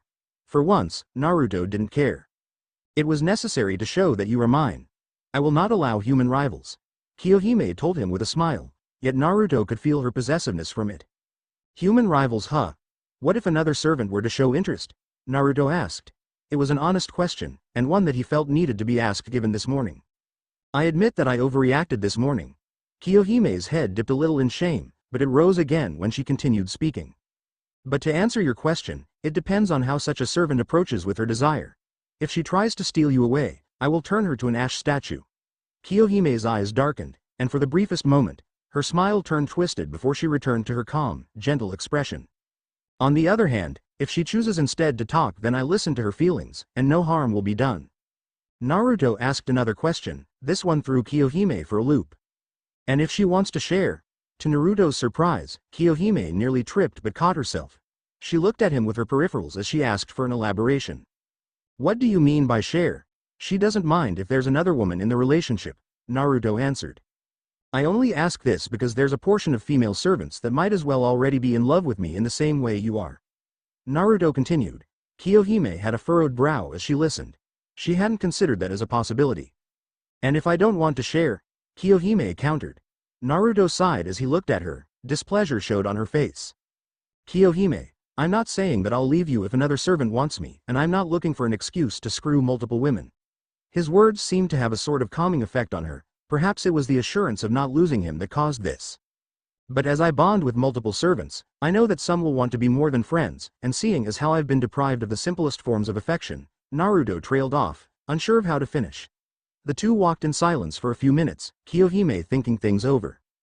Naruto had led them to the street where a ramen stand he frequented was stationed. He planned to pick up dinner here, then go home to eat it with Jack. I want your virginity, and an actual engagement, Kiyohime suddenly stated, her lower face behind her fan. Naruto snapped his head towards her. She wanted what? Can you say that again? Naruto wasn't sure if he heard that right. I want your virginity, and an actual engagement, repeated Kiyohime with a tone that showed she wouldn't budge. If it comes to where you are with multiple women, then I want to be the first you are intimate with, and to be the first one you marry. Oh, so she wanted special privilege. That made sense. Of course, that doesn't mean I'll allow any woman outside the deck to be involved with you. Kiyohime expanded on her restrictions. Naruto raised a brow, but listened before responding. These normal women can leave as they please, but female servants are tied to you for survival. Kiyohime seemed to sadden as she spoke. If the situation were reserved, then I would want the first wife to be so kind to allow it. Naruto went over what she said mentally. So since servants are already bound to me anyway, you see it as unfair to deny one should they want to be in a relationship? Naruto wanted her to confirm that he had the right idea about what she meant. Kiyohime nodded with a sigh. I would rather not share, but if I must, then so be it. Love is something that cannot be denied. Naruto surprised Kiyohime when he grabbed her hand. Her face turned a light pink. I'm not saying that you'll have to share. For all I know, none of the other female servants would view me as relationship material. Naruto pointed out a very reasonable possibility. He just knew that there was a possibility of another female servant falling for him, and wanted there to be a plan in case it happened. That is true. Kiyohime agreed. Her face still had pink dusting on her cheeks. Naruto nodded before they arrived at Ichiraku's ramen stand, and quickly ordered what he wanted to go. The questions asked by the owner and his daughter were something Naruto could do without. During the walk home, a comfortable silence remained between master and servant. Both ignored the odd gazes sent their way, save for when Kiyohime made the few villagers that dared to glare at Naruto in her presence turn away in fear with her own burning gaze. Ah! Welcome home, my master, excitedly greeted Matahari when Naruto and Kiyohime walked through the door. She stood up and held out her arms. The movement made her breasts bounce. I forgot you were still in my bed. Naruto recalled that he hadn't put her card back in the deck as he put the takeout on the kitchen table. Then he called Jack out. The young servant watched with quiet excitement as Naruto took out 6 plastic containers that held ramen. He did genuinely like the dish, but not to the exaggerated degree he led everyone to believe. Yep. I slept for a few more hours. Matahari began to describe her day. Naruto listened as he opened a container, and handed it to Jack after showing her how to use chopsticks. He also warned the assassin class that the food was hot. When I woke up, I decided to clean your room. The shapely assassin gave Naruto a slightly disappointed look. I was surprised not to find porn under your bed. Both Naruto and Kiyohime gave the 1-star flat looks. You've seen my memories, you should know me better than anyone in this hellhole. Naruto told her while he handed her a container before he gave Kiyohime one. Everyone now at the table. The only male had to eat while standing since he only had 2 seats. Jack was in one, Kiyohime was given the other. Even things I never wanted anyone to know. Naruto sighed internally as he ate. The servants knew the other reasons why he created the mask he had worn for the past 8 years. They had seen the event that convinced Naruto that these people weren't to be trusted, why he had no loyalty to this place. True, but that doesn't mean we know everything about you. Matahari replied, her meal halfway done. We only saw what was needed to live in this world, and pieces of events that shaped your personality. The seductress felt her mood drop, but she quickly brought it back up. But all of us have our own issues, some more than others, so don't feel left out. Naruto nodded, his eyes went to the feasting Jack. That self-loathing feeling he had earlier came back. What happened to him was nothing compared to what some servants had to go through. Kiyohime gave a pleased sigh, her dinner finished as was Jack's. The young girl yawned with sleepy eyes. Naruto decided that perhaps sleeping wasn't a bad idea, despite it only being 2 p.m. Naruto lifted the takeout box to his lips and gulped down the contents. Alright Jack, I'd say it's time for a nap. Naruto signaled for his adopted daughter to come to him. The girl soon was next to him. She looked at him sleepily, and saw him crouch down and picked her up before he took her to his room, and removed the tattered cloak. Tomorrow you're getting actual clothes. Naruto told Jack when he saw the black shorts that looked like underwear, and the stomach exposing, sleeveless shirt that had a cut in the middle of the chest area that she wore. She looked like an underage hooker, something he was disgusted to have seen before while living in the red light district. Clothes, for us? A surprised Jack repeated as she removed the bandages and glove from her small hands, then took off her boots. Naruto saw that she had no socks. Another item was added to the list. Yeah. I'll get them after my test tomorrow. Naruto confirmed as he tucked her in. Jack's eyes closed, and light snores soon came from her. Naruto softly patted her head, which made her smile in her sleep. She had an image of innocence as she slept, one that belonged on a girl her age. Naruto walked out and shut the door quietly. The 2 females stared at him from the table. They both looked ready to start gushing. What? Naruto grunted as he took off the orange jacket and blue sandals before he sat on the worn couch he owned. The girls giggled and ignored the twitch in Naruto's eye. You really are set on being a parent to her. Matahari commented on the way Naruto interacted with Jack. The blonde let a look of sad remembrance appear. You know, I was kicked out of the orphanage when I was 5, and lived on the streets for 2 years before the Hokage found me. Her life parallels those years. I can't deny her wish for a parent. Matahari nodded with a sympathetic smile. Kiyohime also had a sad look, her eyes faced downwards. They saw a forlorn look in his eyes, and instantly knew that they brought up some bad memories. Those 2 years shaped my true personality, but it was one night that convinced me that I can't stay here, that there's no future for me in this village. Naruto stood up, and walked to the counter. He opened the left cabinet under the sink and pulled out a kunai with a blade almost 2 feet long with a serrated edge on one side. He went to the table and placed it between the women. The sunlight reflected off the non-serrated edge. I kept this knife for the past 8 years to remind me how much the people here hate me. Naruto lowly stated with dull eyes. The 3 at the table kept their eyes on the blade. It was made to both saw and cut, to maim and kill. Naruto picked up the knife, but instead of returning it to its hiding place, he took off the headband he still wore, and placed both items along with the deck on the counter. That knife is a part of me. I took my first life when I was 7 with it. The drunk civilian had it made especially for me, but he was a coward and a big one at that. Naruto had both of their attention. They had seen bits and pieces of what he was telling them, so the two only knew the impact the event had on him, but not what actually happened. He drank so much that when he finally cornered me, he collapsed from intoxication, too much liquid encouragement.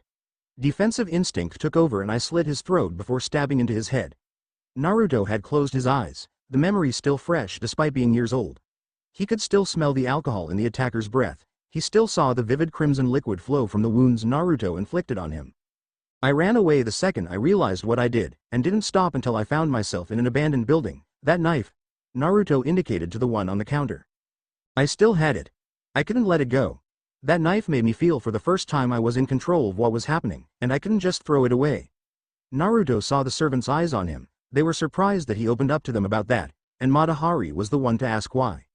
You already know the effect, I might as well tell you the cause. Besides, Naruto gave them a slight smile. I know a majority of all your dark secrets and heartaches. Only fair you know mine. Naruto reasoned as he went to close the blinds and curtains to darken the interior. He then got a spare pillow and blanket out of the side closet near his room, and placed them on the couch.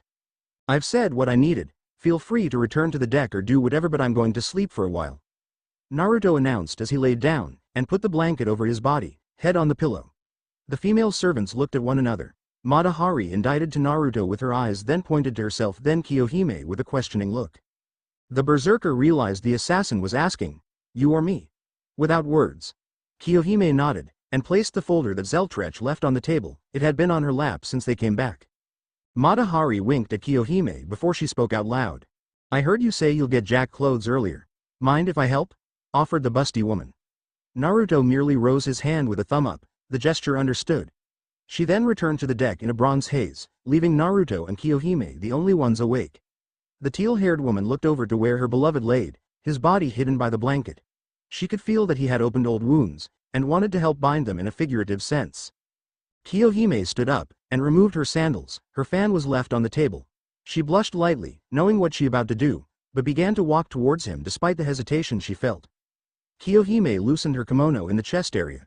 The action exposed the bindings around her chest. She quietly undid the wrappings. Her CC cup breasts bounced out to their full size. Her assets were held back by the yellow bra she wore underneath her chest bindings. Kiyohime bound her chest for 2 reasons. The first was to make her kimono fit smoothly, and the second was that she only wanted her lover to see her admittedly good-sized breasts. She wasn't in any way flat, but she did not have a mammoth bust. She was just larger than average. Put simply, Kiyohime couldn't suffocate Naruto with her breasts, but he could use them as firm pillow if he wanted. Naruto, Kiyohime softly called out to her master. She now stood next to the couch. Naruto had his eyes closed until the blanket was suddenly removed from his upper body, and his teal-haired dragon uttered his name with the softest of voices. A slightly irked sigh almost came from Naruto when he felt someone begin to place themselves on top of him. What is she? That thought ground to a halt when he opened his eyes, and saw a thoroughly flustered Kiyohime with her bra visible while she also straddled him. Naruto wasn't sure how to react to this. One moment he was trying to doze off, the next he had a blushing and surprisingly chesty Kiyohime on top of him. Thankfully, She started to talk, her already soft voice somehow grew softer. You opened old wounds with what you told us.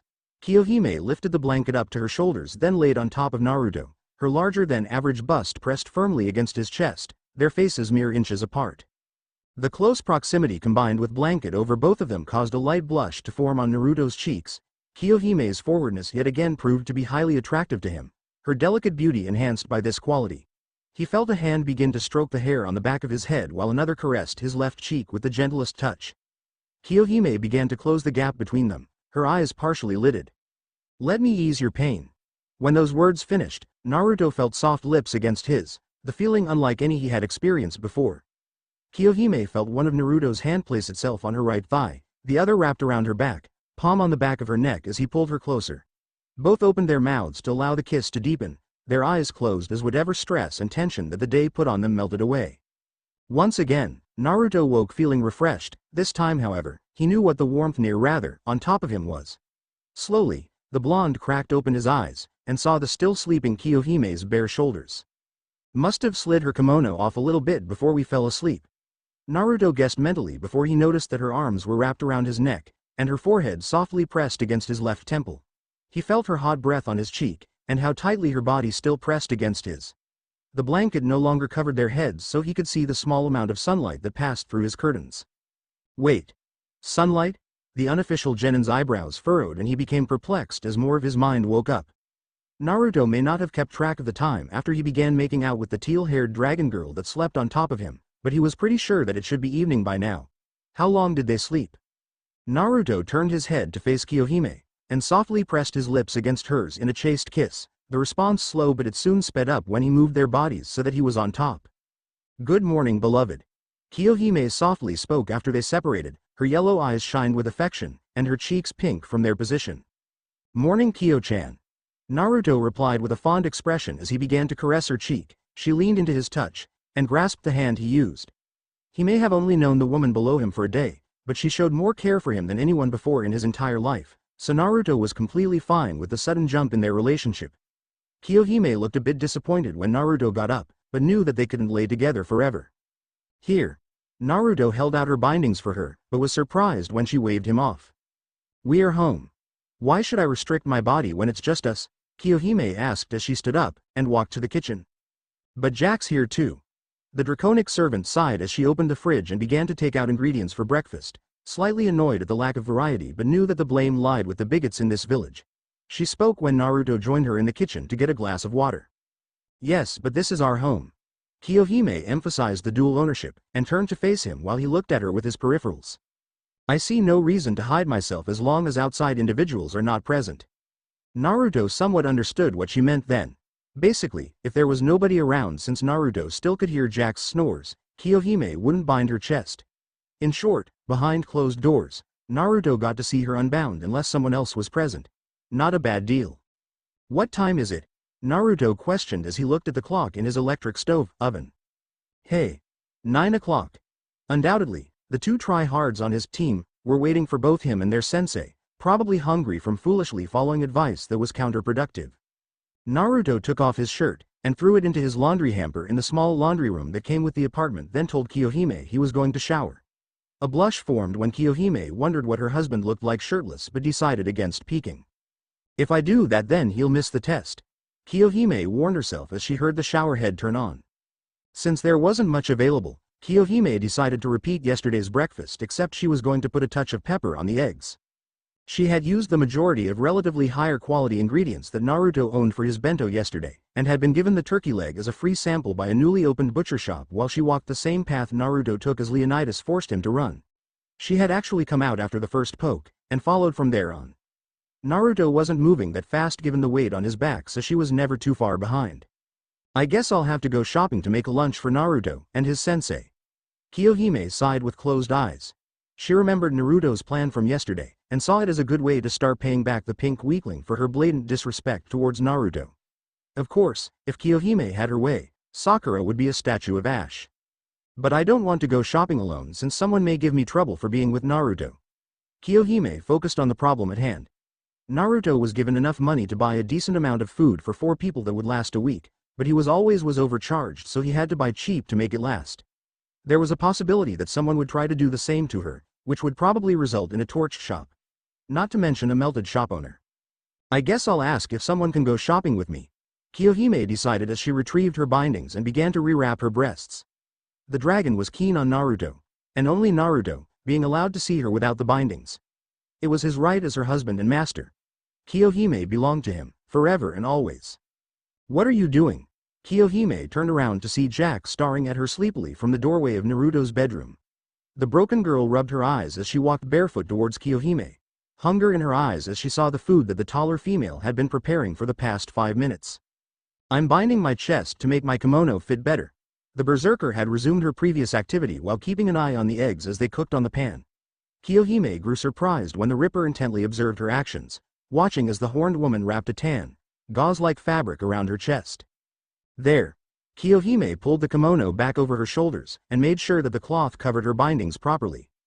Jack didn't understand the purpose of the teal-haired one's actions, but her attention went elsewhere when the sound of the shower ceased. After a few minutes, she saw the door open and with an excited cry of, "Mother," launched herself at the shirtless Naruto. The summoner was rather glad that he had a habit of leaving a pair of briefs and sweatpants in the bathroom to put on after a shower, otherwise a very awkward situation might have happened if he just had a towel wrapped around his waist. "Morning, Jack." Naruto greeted the girl that hugged his legs, her face nuzzled into the fabric of his sweatpants. "How'd you sleep?" Naruto asked when she let go. He went into his room to get a pair of his regular clothes while Jack answered in a rather animated way. "Better than we ever have before." The girl's eyes sparkled as she remembered feeling the soft pillow under her head and the warm blanket that covered her body last night. It was the best feeling ever. "Will we be sleeping there every night?" excitedly asked the childlike servant. Her eyes still had that sparkle.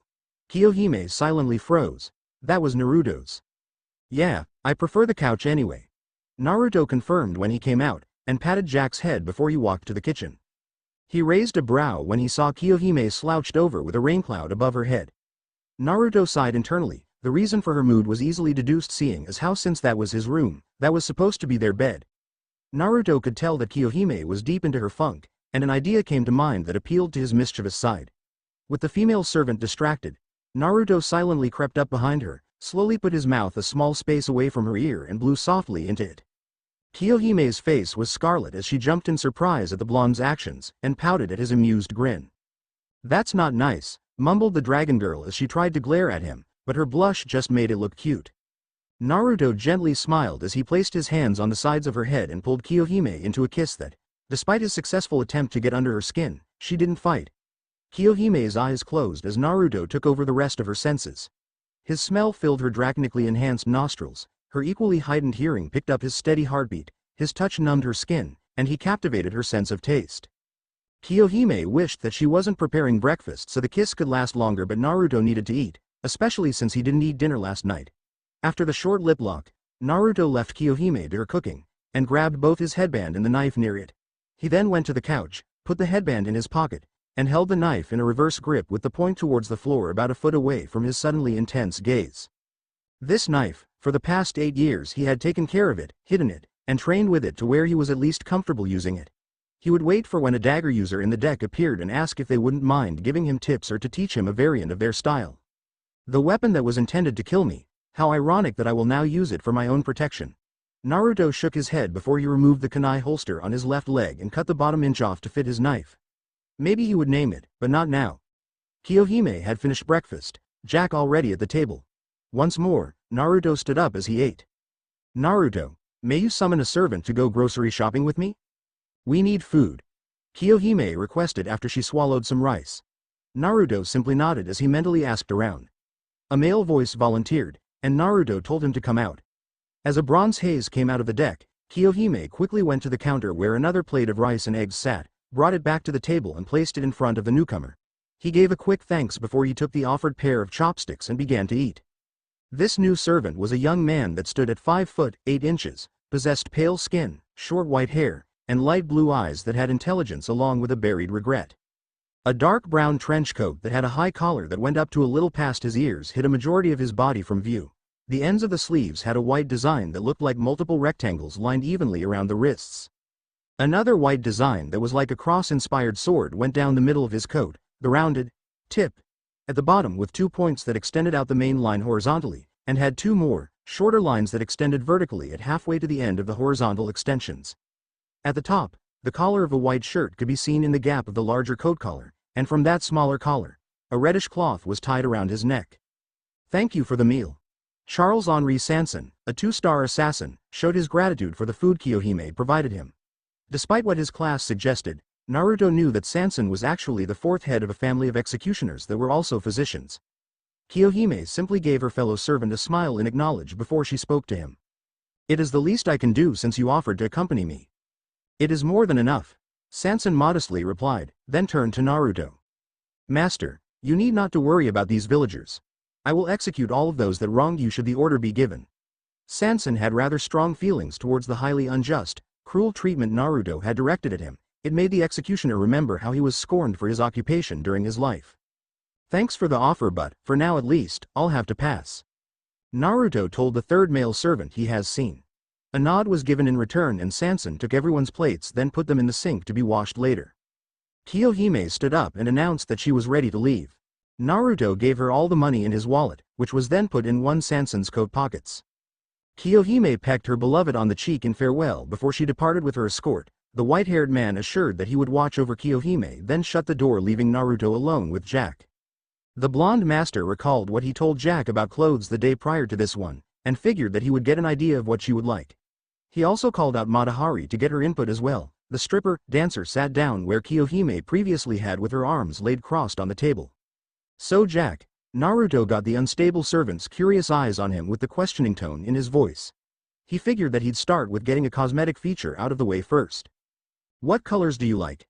Jack blinked in surprise, then put a hand under her chin as her eyes narrowed cutely in concentration.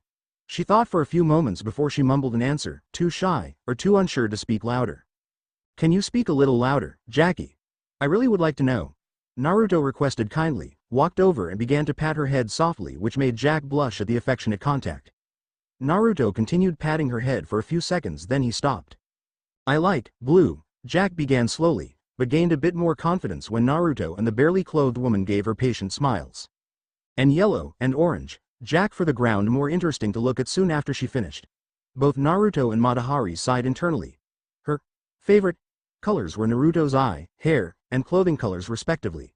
Then again, given how she associated Naruto with safety and love, it made sense. The older woman decided to give an inquiry of her own.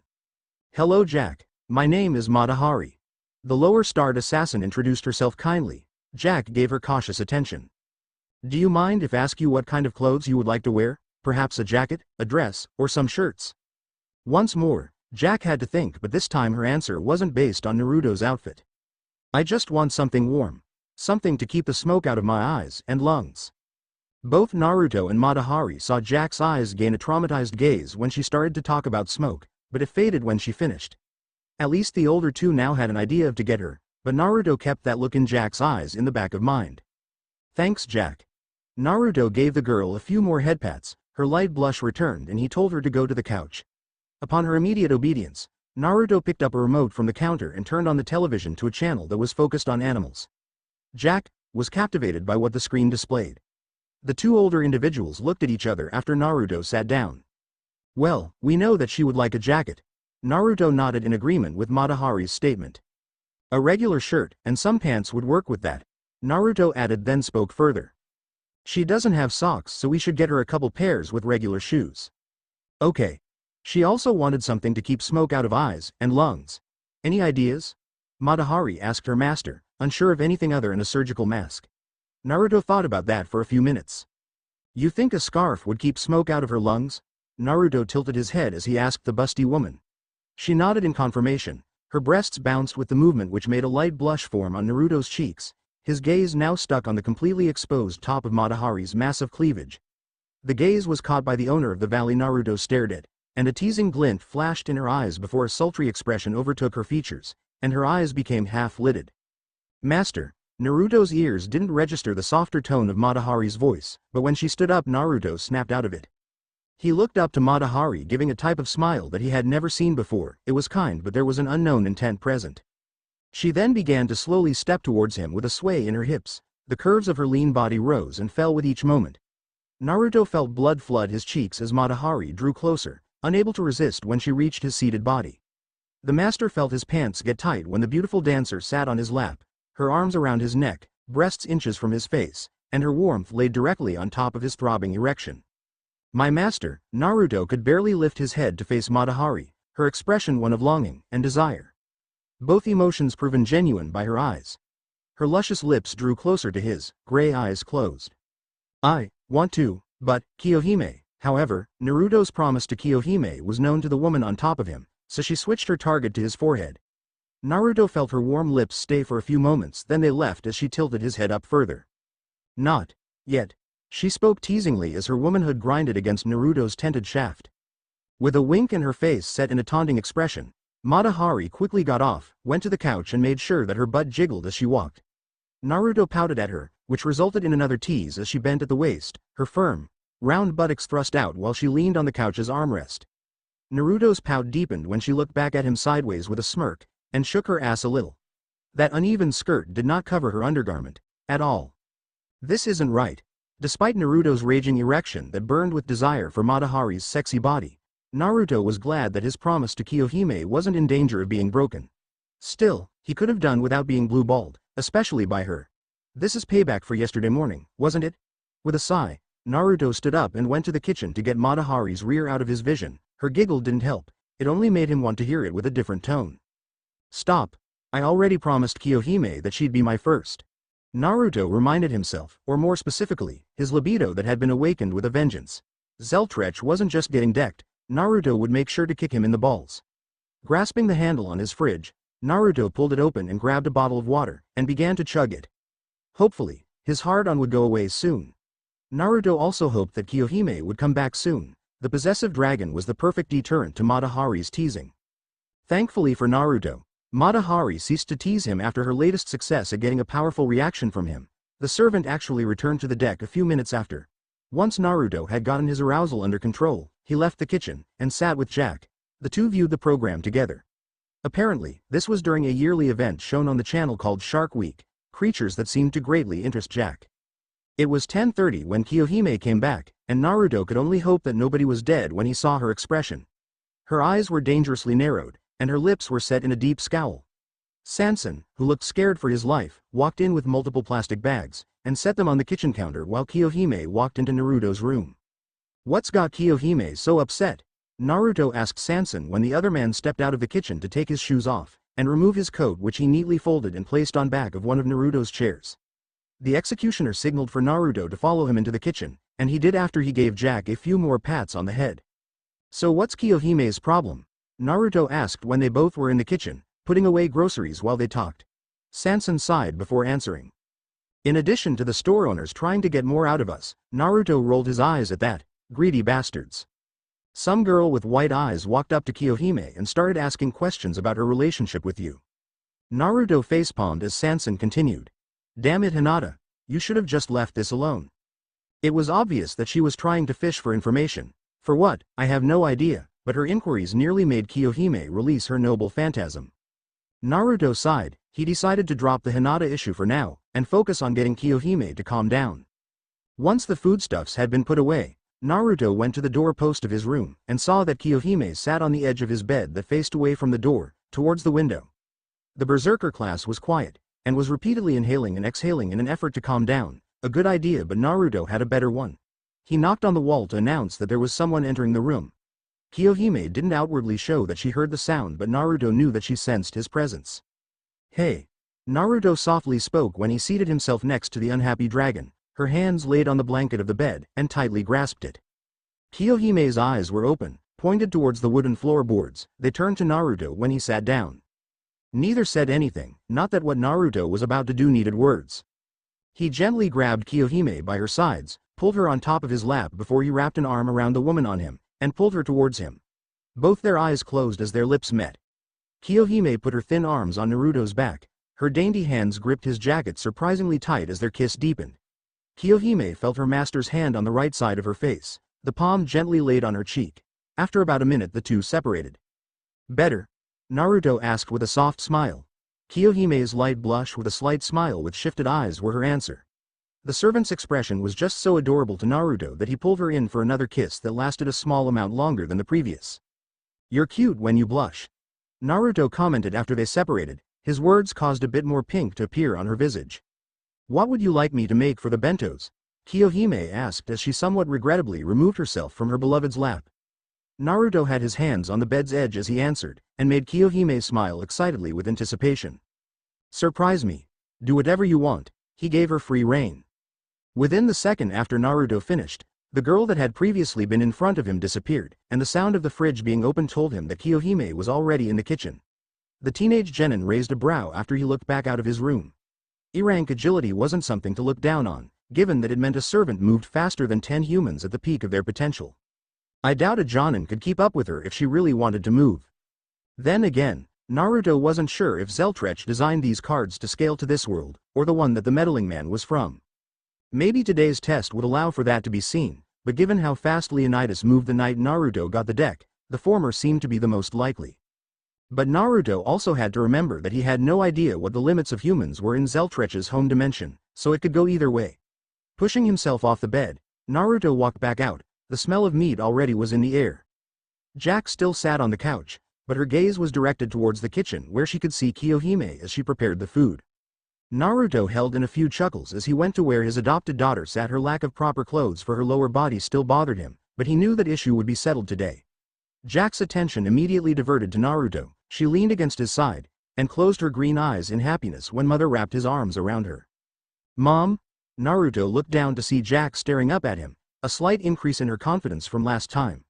He was pleased that she was getting used to him, but he still had to be careful with her. As innocent as she was, there was a chance that a few wrong actions or words could cause her murder switch to flip on. "Yes, Jackie?" Naruto smiled when he answered, and saw her eyes get brighter at the nickname. "Can I get a shark?" Naruto deadpanned internally. How was he going to handle this? Jackie, I don't have enough room in my apartment for a shark. Let alone enough money to feed it." Naruto informed Jack. Her eyes dimmed, but she nodded in understanding before she looked back at the TV. Naruto tried hard not to grit his teeth. Damn it, he wasn't aggravated because he couldn't jack a shark, but at how the first time she asked to have something, he couldn't give it her. Naruto directed his gaze to the program just as a commercial played, themed to match the shark-centered, week-long event. It was some talk show-looking place that was unsurprisingly shark-themed, and in a chair across from some guy that was probably the host was a person in a cartoony shark costume. Naruto rolled his eyes as he wondered how much they paid whoever it was to stuff themselves in there. Stuff, shark costume, stuffed shark. Well, I think I might just have a solution. Naruto figured out a way to at least get Jack something that could pass for what she wanted. At least, until he actually had a place big enough and could afford an actual shark. Maybe he could ask Gil. "You will find a way to procure finances for that yourself, mongrel." Gilgamesh firmly cut Naruto's thought off before he finished it. There was no way that he, the king of heroes, was going to pay for a setting large enough for a smelly fish that he would not own nor would he eat. "I just wanted something to at least start the fund. It would make a little girl very happy." Naruto knew that Gilgamesh was cold, but he couldn't be. "That is your child, not mine, but I will commend you for not assuming that I would so freely assist in paying for something that ludicrous, mongrel." "That's just messed up," Naruto stated before he severed the mental channel, and decided not to bother the Golden King.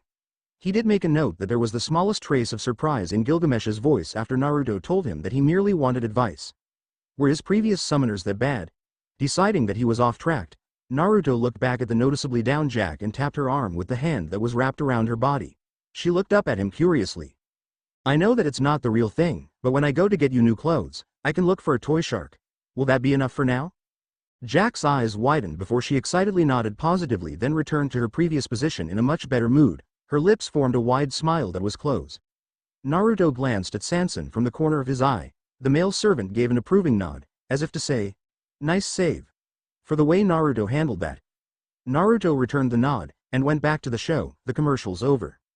Naruto raised himself, but that hardly counted as training on how to be a parent, and he still had yet to fully mature himself. Now, here he was, sitting down with an innocent girl that had a murder streak that clung to, and completely trusted him. Naruto knew that this wasn't going to be easy, far from it.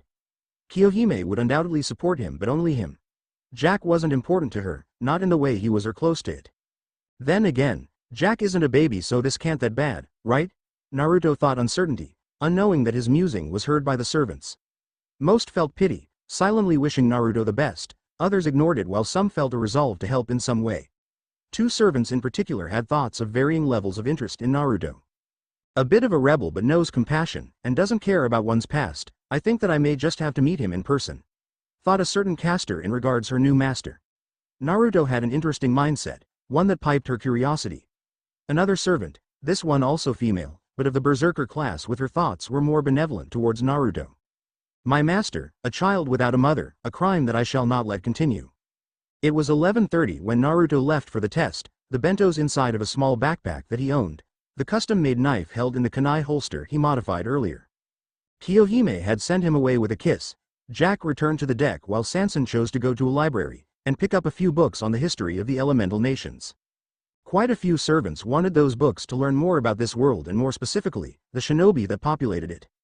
Information like that was a priority. The more they knew, the better they could counter these warriors should there be individuals that might actually stand a chance against them. Primarily, they needed to know if there could be people that could stand up to the 5-star servants, but they highly doubted that was possible, especially with the likes of Gilgamesh, Iskander, Vlad III, and multiple others. And even if there were possible threats, their master had an eternal battery of chakra inside of him to fuel, and even bolster their already inhuman abilities. The primary concern of the servants was that they train Naruto to an acceptable level of strength while also not making him a copy of any one of them. They would guide him on his path to greatness, but Naruto would be the one to forge his own legend. Master, are you positive that I should not be accompanying you to the training ground? Leonidas asked Naruto for the third time since he left his apartment not even 15 minutes ago. Yes, I don't want to draw attention to myself. Naruto repeated what he had told the Spartan the past 2 times. It was bad enough that it had already spread that Naruto had been deceiving the entire village with his mask of annoying optimism, and that he was engaged to a foreign woman, but there was an unexpected effect. Zeltrech's story about Naruto's parents circulated around the village, and now a large portion of the cold stares that Naruto had forced himself to get used to had become guilty. However, a fair amount still gave the same cold stares as always. The way they looked at Naruto didn't matter anymore. It was his turn to glare coldly at them, to challenge those that still saw him as the fox, daring them to do something. Of course, none did, but all that mattered was that they knew Naruto was done taking their shit. From here on, the real Naruto would be seen, and the broken mask discarded, permanently. However, that didn't mean that the blonde genin wanted people staring at him. His eye twitched when he noticed that some had turned their heads to keep him in view as he walked past them. Can something happen to take my mind off this? Growled Naruto internally. This was really annoying. He did not want to be the center of attention. The more relevant he was to the common folk, the faster someone would notice when Naruto finally decided to get out of here, and he needed as much of a delayed discovery as possible to put a lot of distance between him and Konoha. Well, someone figured it out. Naruto was startled until he realized that it was Kakashi's voice that suddenly spoke from behind him. I knew your advice was bull the moment it left your mouth. Naruto confirmed as he began to walk at his Jonin-sensei's side. Leonidas grumbled something in Greek that Naruto only could guess was about Kakashi since he heard the word helot used. As for Kakashi, his opinion of Naruto rose when the orange-clad genin continued. Who wouldn't eat before what will likely be a physical test? And you didn't tell us it was required that we don't eat. Naruto then looked at his sensei. That told me that it was our choice whether or not we should eat. Kakashi nodded with approval before he asked a question. And how did you know not to show up on time? You didn't care to show up when you supposed to yesterday, and judging from how you annoyed Sasuke and Sakura, you were trying to get under our skin. Kakashi grew more impressed as Naruto continued to show how he put the pieces together. Then comes back to not eating breakfast or we'll throw up. If the test actually did begin at 9 and was that bad then you helped us, but what test could actually be that bad barring having to kill someone? It was then that I realized that it was another ploy to frustrate us. You planned on coming late again when we were starving, and more prone to acting without thinking. Naruto finished. Correct. Now, how did you know to leave when you did? Kakashi inquired. Naruto's response was so simple that Kakashi couldn't help but snicker. Honestly, since you came 3 hours late yesterday, I assumed that you'd do the same today. Naruto then gave his sensei a mischievous smirk. Since it'll be around lunchtime when we arrive, Naruto removed the backpack from its place and took out the 2 bentos Kohime had made for today. I figured that I'd have Kohime make another meal as a token of friendship. If Kakashi wasn't wearing his mask, Naruto would have seen a grin on the Jonin's face. If this team didn't pass, Kakashi was going to request Naruto as an apprentice. This kid not only saw the farce, he wanted to help make it worse. Naruto was Kakashi's kind of student. I think that I might actually enjoy this test. True to Naruto's prediction, his potential teammates not only looked pissed off, their eyes focused on the bentos in the two's hands. Seems that they didn't eat. You're late. Sakura screeched at both Naruto and Kakashi. No, I'm not. I came with sensei. Naruto retorted while he opened his bento. The smell of steamed chunks of horse steak seasoned with ginger, onion, and a small amount of wasabi powder to give the meat some spice flowed out into the air. Below the meat was steamed rice that had been sautéed in cilantro with a touch of garlic. Lastly were grilled vegetables, asparagus, broccoli, and carrots were among the present veggies. Kakashi had also opened his container that held the same contents. Sasuke stood up as his stomach grumbled loudly, and Sakura was quiet. The hunger they felt was present in their eyes. They looked away from the bentos when Kakashi confirmed Naruto's statement. Yes, I saw him on my way here and we both got sidetracked helping an old woman with her groceries, then had a rather interesting conversation that resulted in me receiving this fine-looking meal as a gift from his household. Kakashi then sat at the base of one of the nearby trees, a pair of chopsticks in his left hand. Since it would be an insult to Kohime, was it? Naruto nodded an affirmative when Kakashi turned to him. The man continued soon after. It would be an insult to Kohime's labor if I were to allow these bentos to go uneaten for any longer, so please wait as Naruto and I enjoy them. Kakashi's eyes smiled as he finished. Naruto sat a little distance away under the shade of the same tree. The two had begun to eat when Kakashi noticed Sasuke and Sakura quickly went to retrieve their own meals. That wouldn't do. Not at all. They fell for the trick, they would suffer the consequences. Hey, I didn't say that you could eat, Kakashi called out to the other two genin. They turned their heads at him with unbelieving gazes. Why can't we eat but he can? Sakura angrily screeched, her arm outstretched, and she pointed a finger at the feasting Naruto that winked at them. Sasuke seethed internally, but kept silent when Kakashi started to explain, momentarily pausing from eating the delicious bento he held. Naruto is allowed to enjoy this food because he was the only one to realize that I didn't order you not to eat, it was merely a suggestion. But what about your warning about throwing up? Sakura demanded for an elaboration. That was just something I made up to give you a reason not to eat. Kakashi simply replied before he resumed feasting. Naruto was the only one to notice that he somehow was able to eat with his mask on. He made a note to ask if the Cyclops could tell how he did it. Was there a thin slit in the mask over his mouth or something? You lied to us. Sakura yelled accusingly. Yes, I did. The Jonin plainly admitted. Now, can I enjoy my lunch while you two watch? Think of it as the consequence for failing the first part of the test? Sasuke growled but sat down facing away from the eating Naruto and Kakashi. Sakura soon followed and they both struggled to ignore their growling stomachs while their sensei and blonde peer chatted as they ate. Kohime really is a good cook. Kakashi complimented after he swallowed a piece of horse meat. I'll tell her you thought so when I get back home. Naruto told the older male. After another mouthful, Kakashi asked his future student a question regarding his teal-haired, horned fiancé, though he spoke in a hushed voice.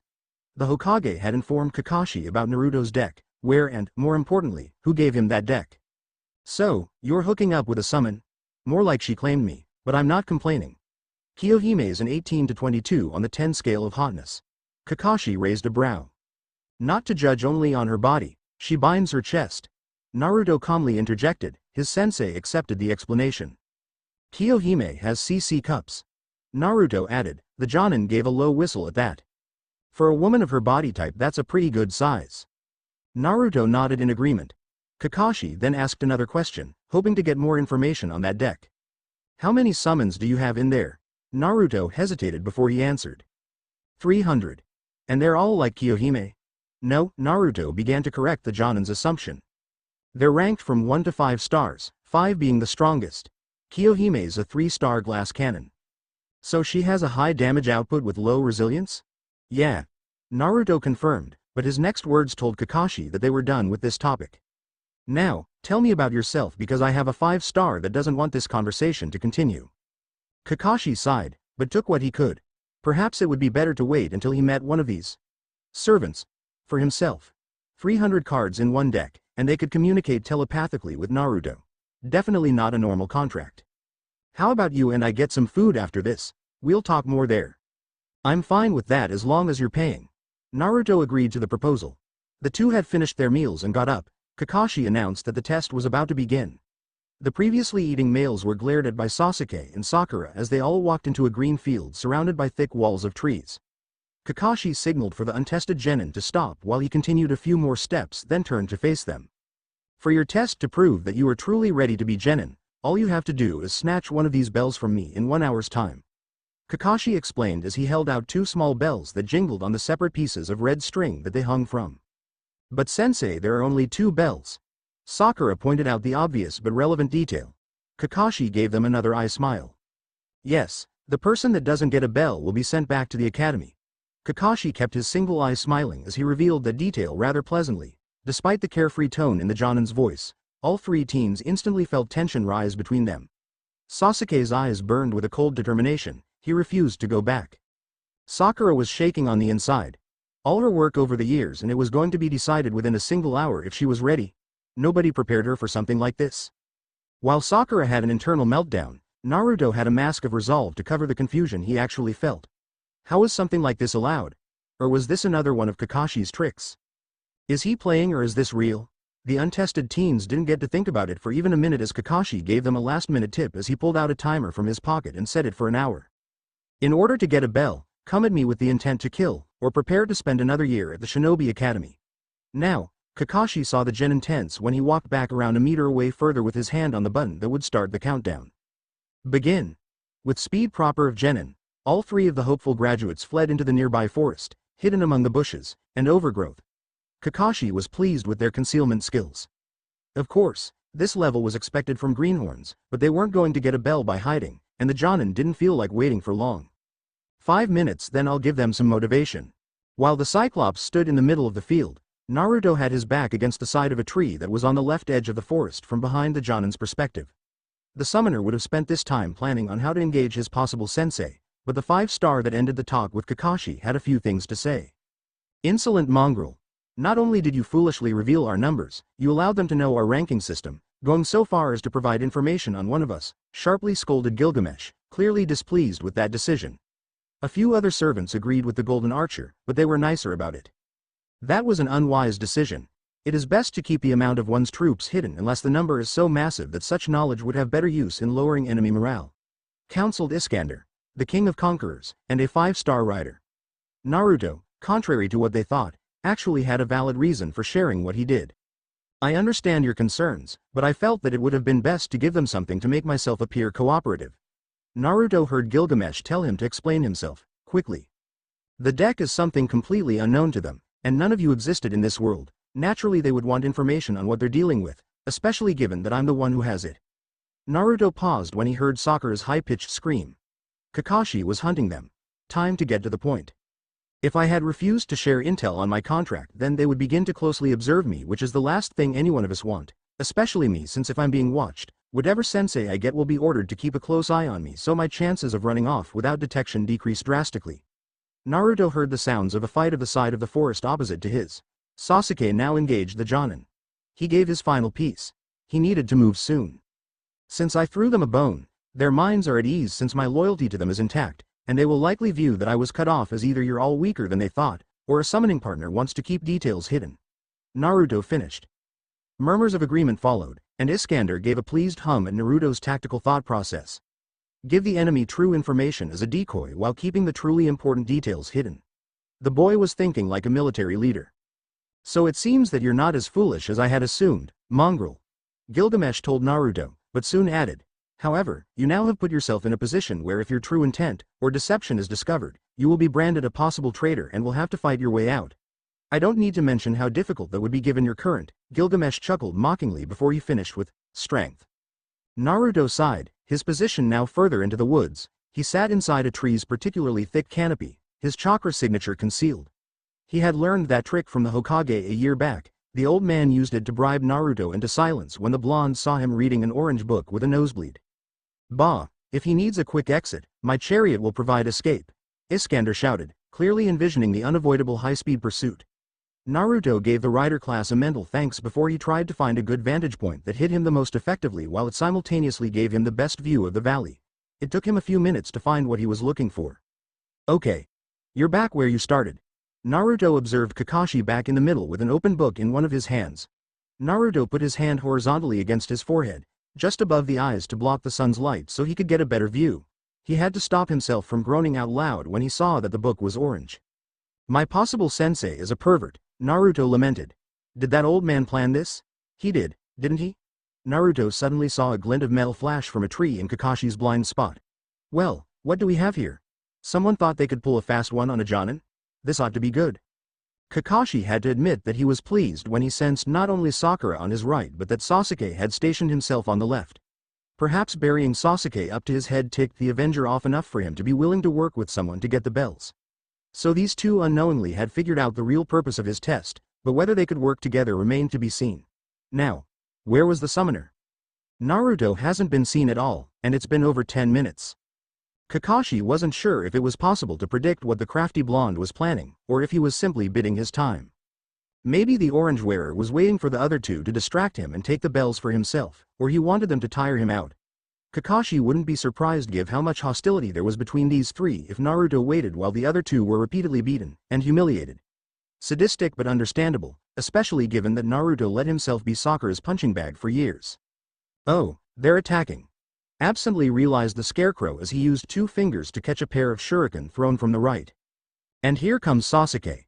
The Uchiha had channeled chakra to his legs to boost his speed and had leapt upwards using his momentum to deliver a flying kick to the back of Kakashi's head. Sasuke's leg had entered grabbing range, but when Sakura also began to charge at him, the Jonin waited until Sasuke's foot was a few inches from his head, and Sakura within 5 feet before he moved. Within a second, Kakashi spun around, his book tossed into the air in a straight line as he grabbed the unsuspecting Uchiha's leg with both hands, and continued to twirl to face the oblivious Sakura. Sasuke's body now was the Jonin's club, and he wanted a home run. I'ma beat a genin with another genin. With the momentum of both his and the Uchiha's combined, Kakashi's strike sent the pink-haired genin flying into a tree while he let Sasuke go. The lessened inertia kept the human projectile in the air until he too hit a tree. After a few seconds, neither of the two showed movement, so Kakashi felt it safe to conclude they were out cold. With a single hand, the Jonin caught his falling book just as it passed his head, and turned right back to the page he left off. Naruto still hasn't decided to reveal himself. Either he really is trying to come up with a good plan, or he's too busy laughing his ass off. The second of the two proved to be true as Naruto, still unseen or detected, shook with silent laughter at the brilliant failure he had witnessed. He wished he had a video camera to record that. Okay Naruto, calm down before you give away your position. Naruto began to breathe in and out to control his excitement. Now, he knew that charging Kakashi was suicide, and while working together was a good idea, the chances of them being willing to work with him were 0, especially given the possible penalty of being sent back to the academy if one does not get a bell. Naruto smirked. Too bad for Kakashi that he had 300 heroes to choose from with his deck. Who feels like stretching their legs? Naruto called out to his deck, various voices volunteered. Iskander could be heard rather easily thanks to his commanding presence. The summoner had a contemplative expression as he thought it over. 5 stars were definitely out of the question, even though Naruto would have really liked to let Iskander out, but those were his trump cards. Leonidas still had a bone to pick with Kakashi, so Naruto knew that the Spartan had motivation. Decisions. The problem with having 300 heroes in one deck is that it's hard to pick who to use since you want to see them all. However, Naruto didn't get to decide as Kakashi's voice suddenly rang out. The servants also quieted to hear what was said. Hey Naruto, stop planning and start doing. The Jonin clearly wanted Naruto to come out, but Naruto knew better than to do so. Then Kakashi started to piss him off with what he said next. I know that you're being careful, but all your hiding is really starting to make you look like a coward. Naruto felt a pang of anger, but he beat it back. Now, back to.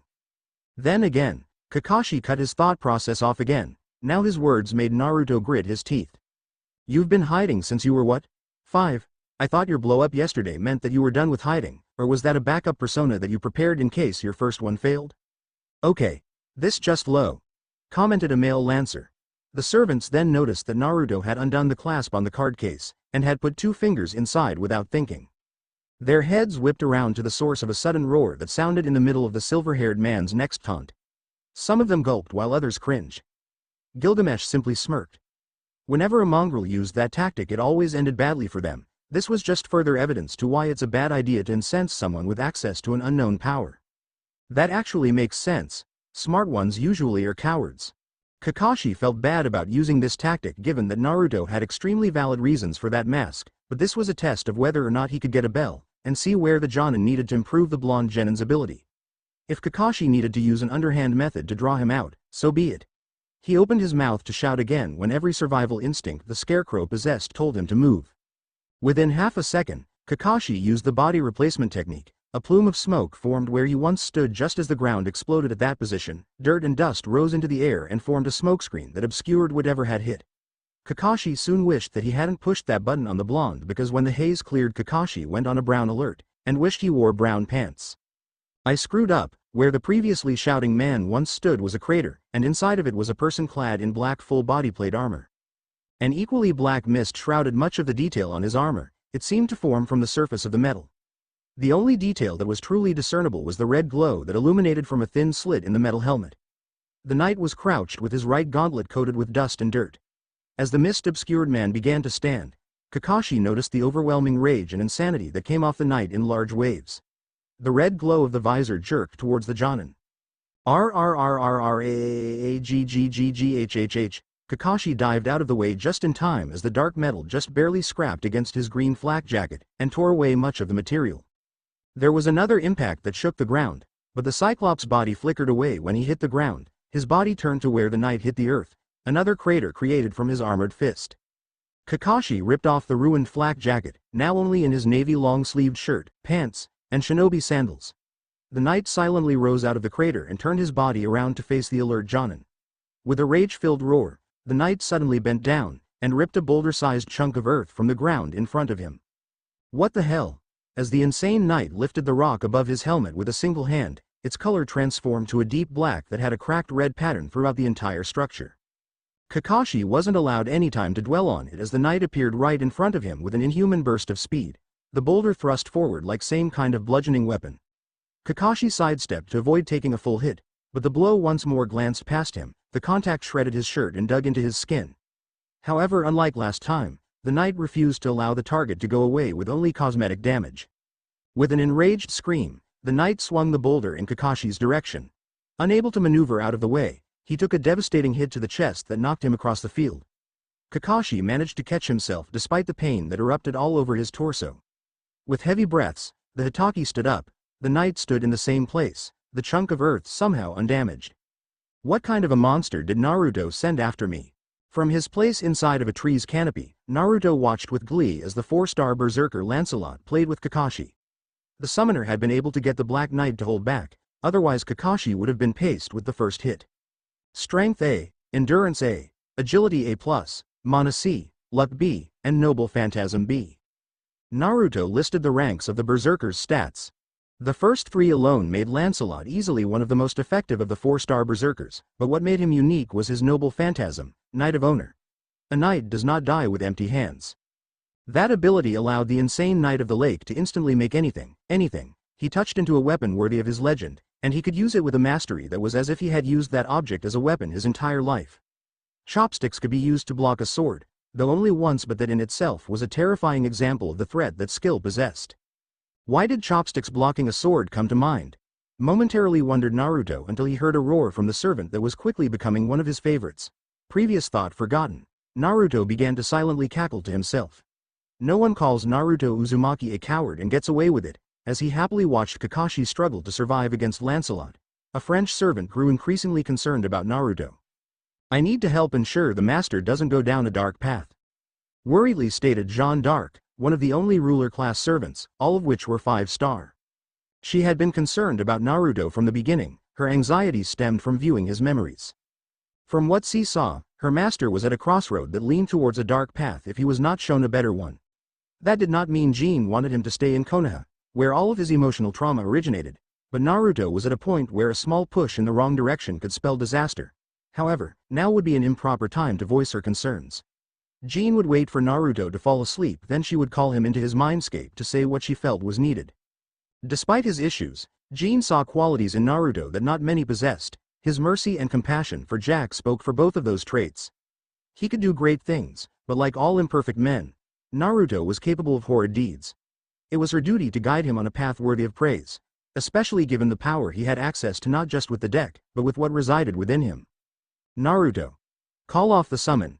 Kakashi had been evading potentially fatal blows for the past 10 minutes while the knight furiously chased after him. Each strike came faster, the craters grew deeper, wider, and Kakashi soon realized that this thing was holding back a lot. After the clearly strengthened piece of earth clipped into his back, a thin trail of blood formed. Kakashi was done with being a mouse. Following the sound of the boulder impacting into the ground, Kakashi suddenly threw a smoke bomb, and silently body flickered away. He appeared a good 30 feet behind his crazed opponent. The enraged shouts and roars confirmed the knight's position. Eye visibly narrowed, Kakashi dug into his shuriken pouch and tossed out numerous handfuls. However, the sound of metal colliding with metal was absent. The smokescreen had faded considerably, and the red glow faced Kakashi's direction. Teeth grit, Kakashi reached into another pouch on his person and pulled out an explosive tag which he then attached to a kunai. The outline of the knight was visible through the smoke. The space directly under the black beast was Kakashi's target as he hurled the short knife to its mark. Survive that! Kakashi breathed out as the explosion from the tag thundered. The fire from it soon began to fade. The Jonin turned to where the two unconscious genin laid, and started to head towards them when his danger sense went into overdrive. Kakashi looked over his shoulder just in time for the open palm of a black, mist-covered gauntlet to slam into his masked face, and knock him off his feet. What the hell is this thing? Kakashi mentally shouted as his body skidded across the ground. The weight of the armored man pressed down on Kakashi. Armored hands still grasped his face. The knight jumped off Kakashi's now thoroughly bruised body, flipped through the air and landed on both feet, legs spread apart with the knees bent. Kakashi forced his body to stop when he slammed his open hands on the ground, already channeling chakra to his limbs. The knight stood still as Kakashi walked towards him. The silver-haired man soon broke out into a full run. With a roar, Lancelot answered the challenge. The two met each other halfway. Lancelot threw a powerful left hook that Kakashi ducked under, and delivered a chakra-enhanced uppercut to his armored opponent's jaw. That move proved to do something when Lancelot was knocked off balance, but Kakashi felt as if his hand was broken. He could feel warm blood on his fingers. He had cut himself on the armor.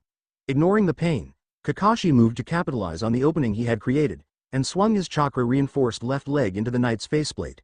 Despite how the hit connected, Lancelot used the upwards motion to balance himself before he delivered a brutal roundhouse kick to Kakashi's chest and sent the Jonin flying. It's like, I'm fighting a relentless guy, Kakashi thought as he maneuvered his body so that his feet hit the ground first while he channeled chakra his palm. This night, Naruto really hit the jackpot with these summons if the first one he's fought is pushing him this far. When Kakashi landed, his right hand was enveloped with crackling lightning. Eye focused directly on the Black Knight. Kakashi charged at Lancelot with high speeds as he shouted the name of his attack. Lightning Blade. In 2 seconds Kakashi was within a foot of Naruto's summon, his hand extended towards the left side of the chest plate, right where the heart was located. However, Kakashi made a critical error that he would instantly pay for. He underestimated his opponent's skill.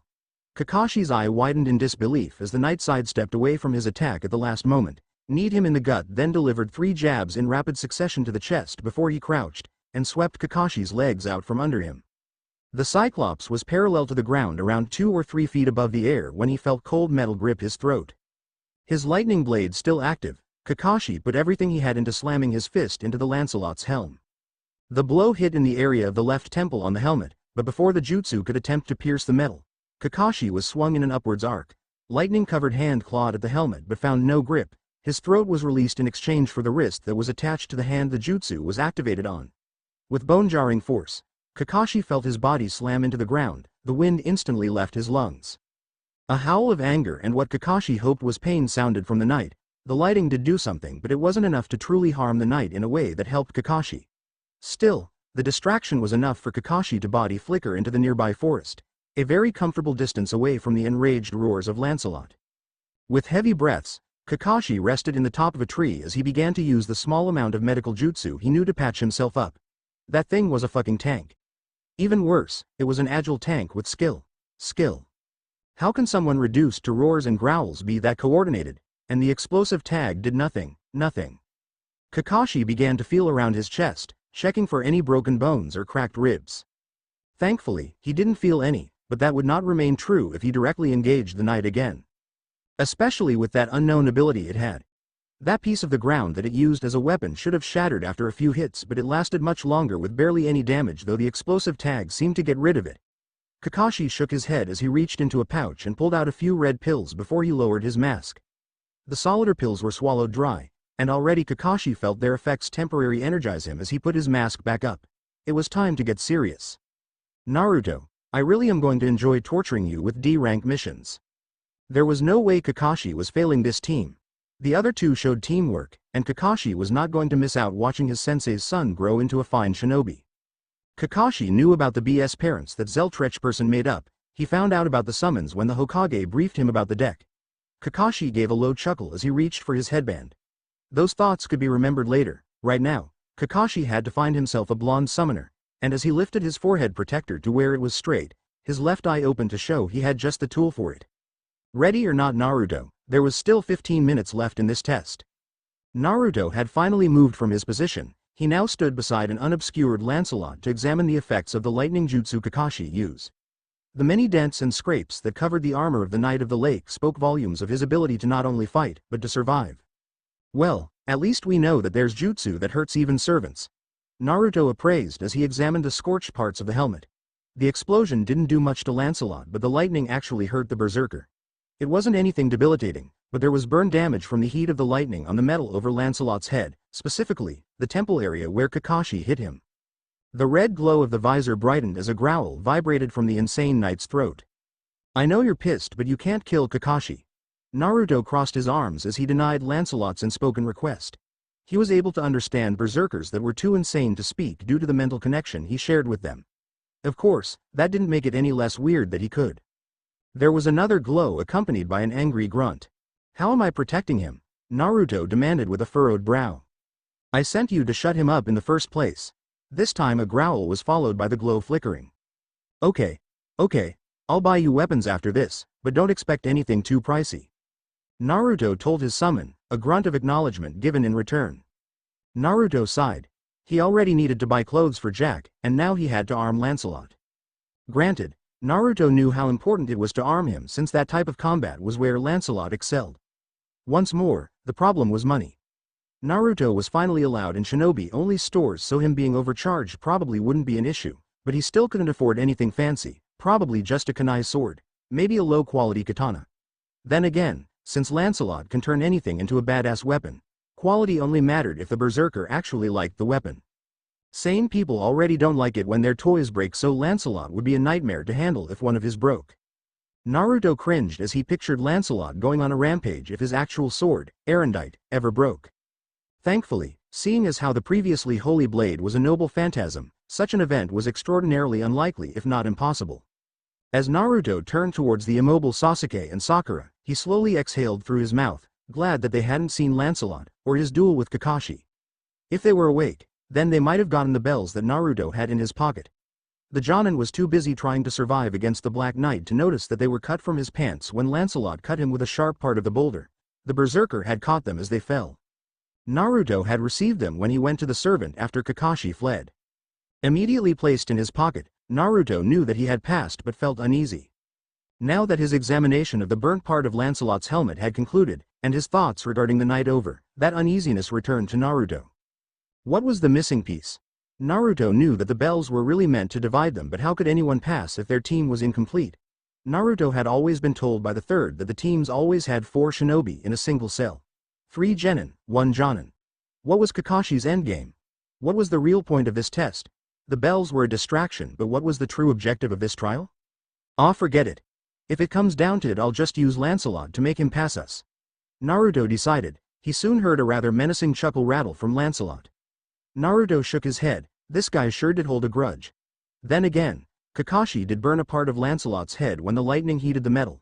The material hadn't melted because of the amped durability it received from belonging to a servant by the Holy Grail, but that didn't mean. A sound of surprise come out of Naruto when Lancelot suddenly grabbed his arm and yanked the blonde to the left. Now directly behind the armor of the Berserk Knight, Naruto heard a few pings and saw kunai bounce off the battle-tested metal.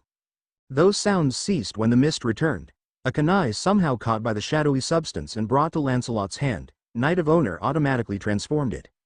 Armed with the short knife, the Berserker began to intercept the incoming kunai, now joined by volleys of shuriken, with a single arm. The projectiles were either cleaved in half or captured by the mist.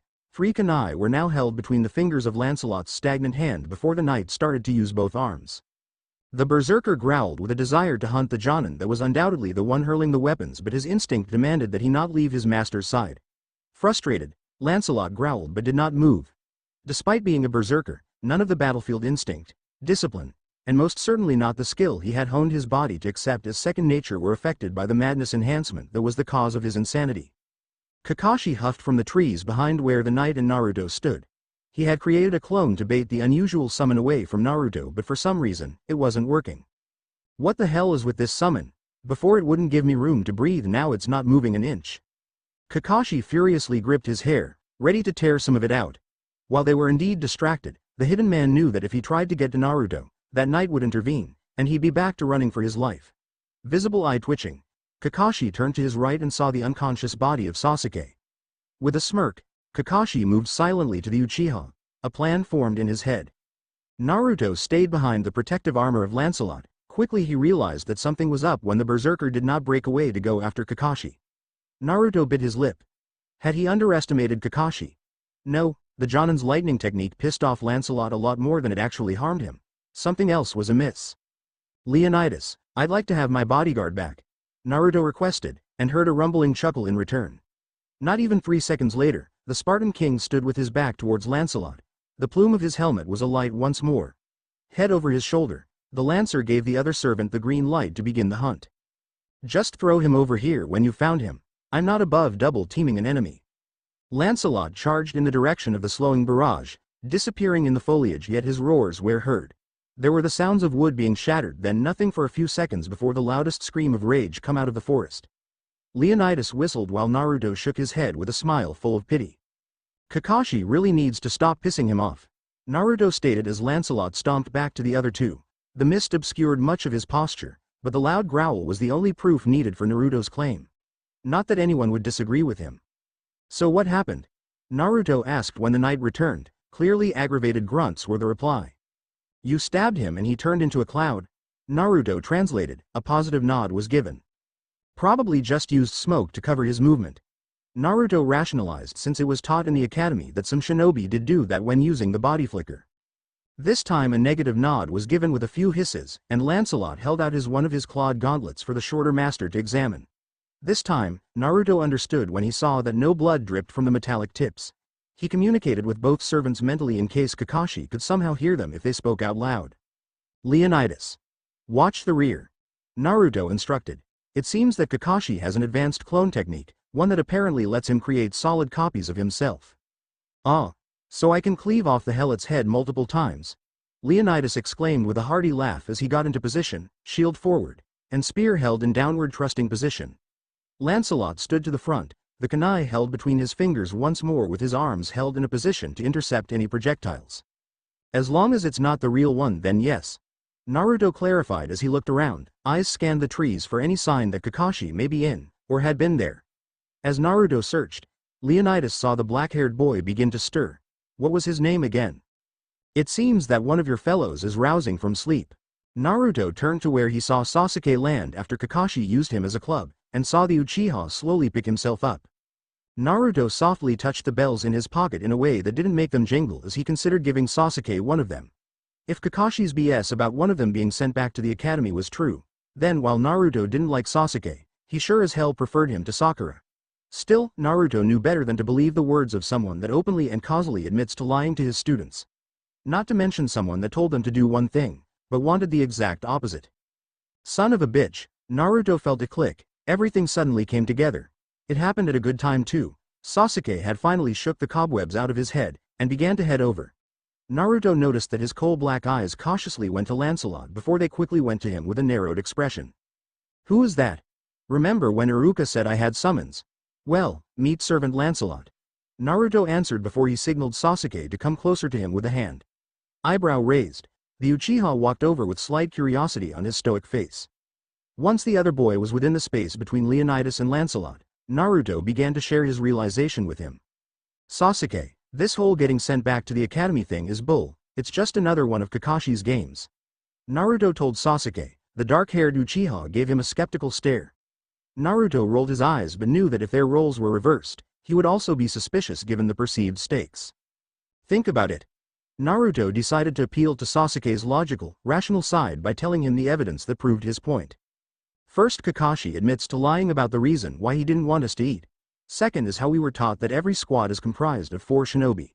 How could that be the case if someone is always sent back? Where is the consistency? Naruto saw that Sasuke considered what he told him, and was drawing his own conclusions. Internally, Naruto was a tad surprised that was all it took to get Sasuke to at least listen to him. Granted there had been resistance, but it went away a bit too quickly. Then again, Sasuke tends to follow facts and reason based on logic. Maybe I'm getting through to that side of him, theorized Naruto as he silently palmed the bells again, care taken to prevent them from jingling. Sasuke eventually nodded and asked if Naruto knew what the real point of the test was then. That is something I still don't know, admitted Naruto with a sideways shake of his head. Sasuke looked back at Sakura, who showed no signs of awakening. Any idea what we should do with her? Naruto shrugged. He really only cared about Sasuke being on his side. She worships you. If she wakes up, just tell her that we figured out Kakashi's BS, and that we're working together as a team. Sasuke nodded as Naruto turned around. Leonidas had stood on guard patiently as the two talked. Lancelot did the same, yet the two kept their senses aware of their surroundings. The Spartan was impressed by the amount of skill Kakashi showed in stealth, but that was not what Leonidas wanted to see. If he wanted to see someone hide, then he would have asked one of the assassin-class servants to use their concealment skill to avoid detection. This was boring him. Where is this helot? There's not much time left in this test. Leonidas cracked his neck while he pondered Kakashi's whereabouts. There was only a mere 7 minutes left in the assessment, enough time for one last fight. The Spartan tilted his head to the side. He saw Sakura still unmoving, then noticed a shape that he couldn't quite make out in a nearby bush. Despite how his helmet did limit his vision, Leonidas was able to identify the color of it. He smiled with anticipation as he mentally contacted Naruto. Master, I believe that I found the helot. He seems to be hiding in that bush near the unconscious female. Good. Let's move over there under the guise that we're looking for him, Naruto recommended. Leonidas gave a mental affirmative. Naruto instructed Lancelot to take point when they moved past Sakura, while he told Leonidas to take the rear. The servants silently acknowledged his orders, now to inform Sasuke that they were moving. Hey, we should move, Naruto advised. Being out in the open isn't getting us anywhere. Maybe if we hide over there, Kakashi will be moved and give us a chance to detect him. Naruto continued before he added, Lancelot beat him into exhaustion, so there's a good chance he'll screw up and give himself away. Sasuke nodded as he walked by Naruto's side from a respectable distance. As they drew closer to the bush, Lancelot's irritation showed as he walked with his fists clenching and unclenching. The four passed Sakura, all tensed as they prepared for separate reasons. Once they reached the bush, Naruto was about to tell his servants to engage when cracks appeared in the ground all around Lancelot. In confusion, the knight looked down just as multiple dogs wearing Konoha headbands burst forth. Jaws locked around various parts of his body and quickly pulled the furiously roaring knight back down with them. What the fuck? Naruto shouted as he backed away to Leonidas, custom knife drawn and held in a reverse grip. The hell just happened? 1 minute Lancelot was there, the next he was pulled underground by ninja dogs, equally confused as his master. Leonidas stabbed his spear at the bush and pulled out a human-sized object. That was a straw effigy wearing a blue shirt like the one Kakashi had underneath his flak jacket. Before Naruto could even begin to process what was going on, Sasuke's hand shot out and seized the wrist connected to the hand that Naruto held his unique knife in before he drew a regular kunai. He meant to put the blade at Naruto's throat, but a sound that he never expected to hear come from Naruto's pocket. The quick movements made the bells Naruto carried jingle. Sasuke froze for a quarter second after he heard the sound, something that Leonidas capitalized on. With a loud war cry, the Spartan twirled his spear to remove the fake Kakashi from it, spun around just as the imposter Sasuke snapped back into reality in time to dodge the spear that was thrust toward his skull. Abandoning Naruto, the pretender leapt backwards with a flip. His turn back gave Leonidas the perfect window. Just as his body corrected itself in order to land on his feet, the bronze shield of Leonidas painfully impacted into his stomach, bouncing off from the upwards angle it hit, and leaving a moderately deep cut. There was a puff of smoke as Kakashi landed on all fours before he put himself in a kneeling position, an arm wrapped around his bleeding lower torso. It wasn't a lethal hit, but it hurt like a bitch, and would need some stitches. These fucking summons, Kakashi ground out as he glared in the direction of Leonidas and Naruto. The circular projectile that nailed Kakashi somehow ended up going right back to its owner, who stood in front of Naruto in a phalanx stance, the blonde completely shielded by both reinforced bronze and hardened flesh. Naruto's eyes widened with surprise when he noticed that one of Kakashi's eyes was red with black markings that lazily spun around that had black surrounding the red. That's the Sharingan. Naruto recognized the special eyes exclusive to Sasuke's clan. Or at least they were supposed to be. Looks like Kakashi had a few secrets of his own. said John and forced himself to stand as he coughed. The beating Lancelot gave him combined with the unexpected hit by a flying disc had taken their toll, but he was far from done. I don't care. I'm passing this team just because of Naruto alone. Kakashi had made up his mind. Sasuke and Sakura had shown that they could work together and they'd be fools not to work with Naruto. His summons were just. Kakashi was cut off as a black armored hand punched out of the ground before Lancelot dragged himself and a majority of the dogs Kakashi called on to take the night out from the earth. With a violent shake along with a few brutal punches, dogs were sent flying off the completely pissed off knight. Any of the canines that tried to latch back on received vicious backhands in response. Unfucking believable. Kakashi finished his previous thought before the interruption. The black mist faded from the armor, its dented, ornate, war-tested black metal seemed to devour the light that shined on it. Both Naruto and Leonidas looked in alarm when a pitch-black sword appeared in the Berserker's right hand. Its guard was curved up towards the tip of the sword with two chains wrapped it in an X in the middle. Erendite, Naruto slowly spoke the name of the blade that was the twin of Holy Sword Excalibur, wielded by another one of the servants, that one of the saber class. The summoner gulped. If Kakashi thought that Lancelot was bad before, whatever he did to call those dogs made him go all out. When the mist known as For Someone's Glory was sealed away, all of the Berserker's stats increased by 1 rank. That increase in power was felt by everyone in the vicinity. Kakashi was clearly slack-jawed despite how his mask should have hidden that expression. By Kakashi. It was nice knowing ya. Naruto was not intervening. He may be the master, but that didn't mean jack to certain servants, and once a Berserker was triggered, Naruto knew it was best to just take cover. However, it seemed that it was not Kakashi's time. Everyone's heads snapped to Kakashi's pocket where the loud beep of the alarm stowed there signaled the end of the hour. Kakashi let his body relax as he hid the Sharingan with his headband again. Alright, let's, whatever the Jonin wanted to say was cut off by the vice that suddenly gripped his throat, threatening to crush his windpipe. Before Kakashi could react, he was on his back with the last thing he saw being a red glow before what felt like a metal foot quickly smashed into his face. After the irate Berserker knocked out Kakashi, Naruto had Leonidas carry the knocked out Jonin to a set of 3 wooden posts planted in the earth a few feet apart from each other that were located near the test area. The Spartan placed the unconscious man against the middle post by his back. Naruto winced at Kakashi's battered state. Despite the mask covering the Cyclops' face, Naruto could see that his nose was flattened by Lancelot's single yet powerful stomp to his face, and wet spots that were probably from blood in the same area. Leonidas' shield left quite a nasty gash that was around a foot in length, maybe less. Undoubtedly, Kakashi had bruised ribs. His knuckles still bled a little from his punch to Lancelot's armor, and the leg he used to kick the front of the helmet was probably heavily bruised. Naruto knew for a fact that Kakashi's back was covered in numerous scratches and bruises from being dragged and slammed on the ground multiple times. All in all, the Jonin would be sore in the morning, very sore. Lancelot is in the main hand now, Naruto stated as he turned around to look for the real Sasuke. Leonidas already in the middle of bringing Sakura back, the girl hefted over his broad shoulder. Lancelot simply stood a couple yards in front of the posts, his body faced towards the wood pegs. Naruto told Leonidas to help him look for Sasuke when they walked past each other. A nod was given in confirmation as the Spartan resumed his previous activity before he went to assist his summoner. It didn't take long for Sasuke to be found. His body was actually in some bushes near where Kakashi planted the decoy of himself. After carrying the Uchiha back where everyone else was located, Naruto placed Sasuke's body against the post on the left of Kakashi, Sakura already on the left. Once everyone was accounted for, Naruto mentally flipped through the list of heroes his deck contained as he searched for someone to patch up Kakashi. The search was paused when a particular card flashed by that Naruto went back to after a few seconds. Odd. Why is she considered a berserker? The card that had caught the summoner's eye belonged to the servant known as Nightingale. The picture on the face of the card showed a pale, almost white-skinned woman with red eyes that had a rather sharp stare.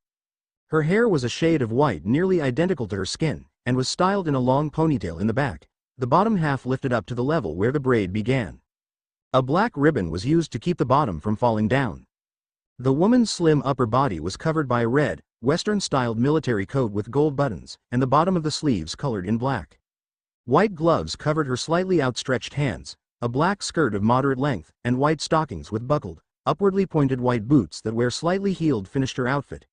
Naruto's eyes went down to where the skills were listed, the first one being Nurse of Steel.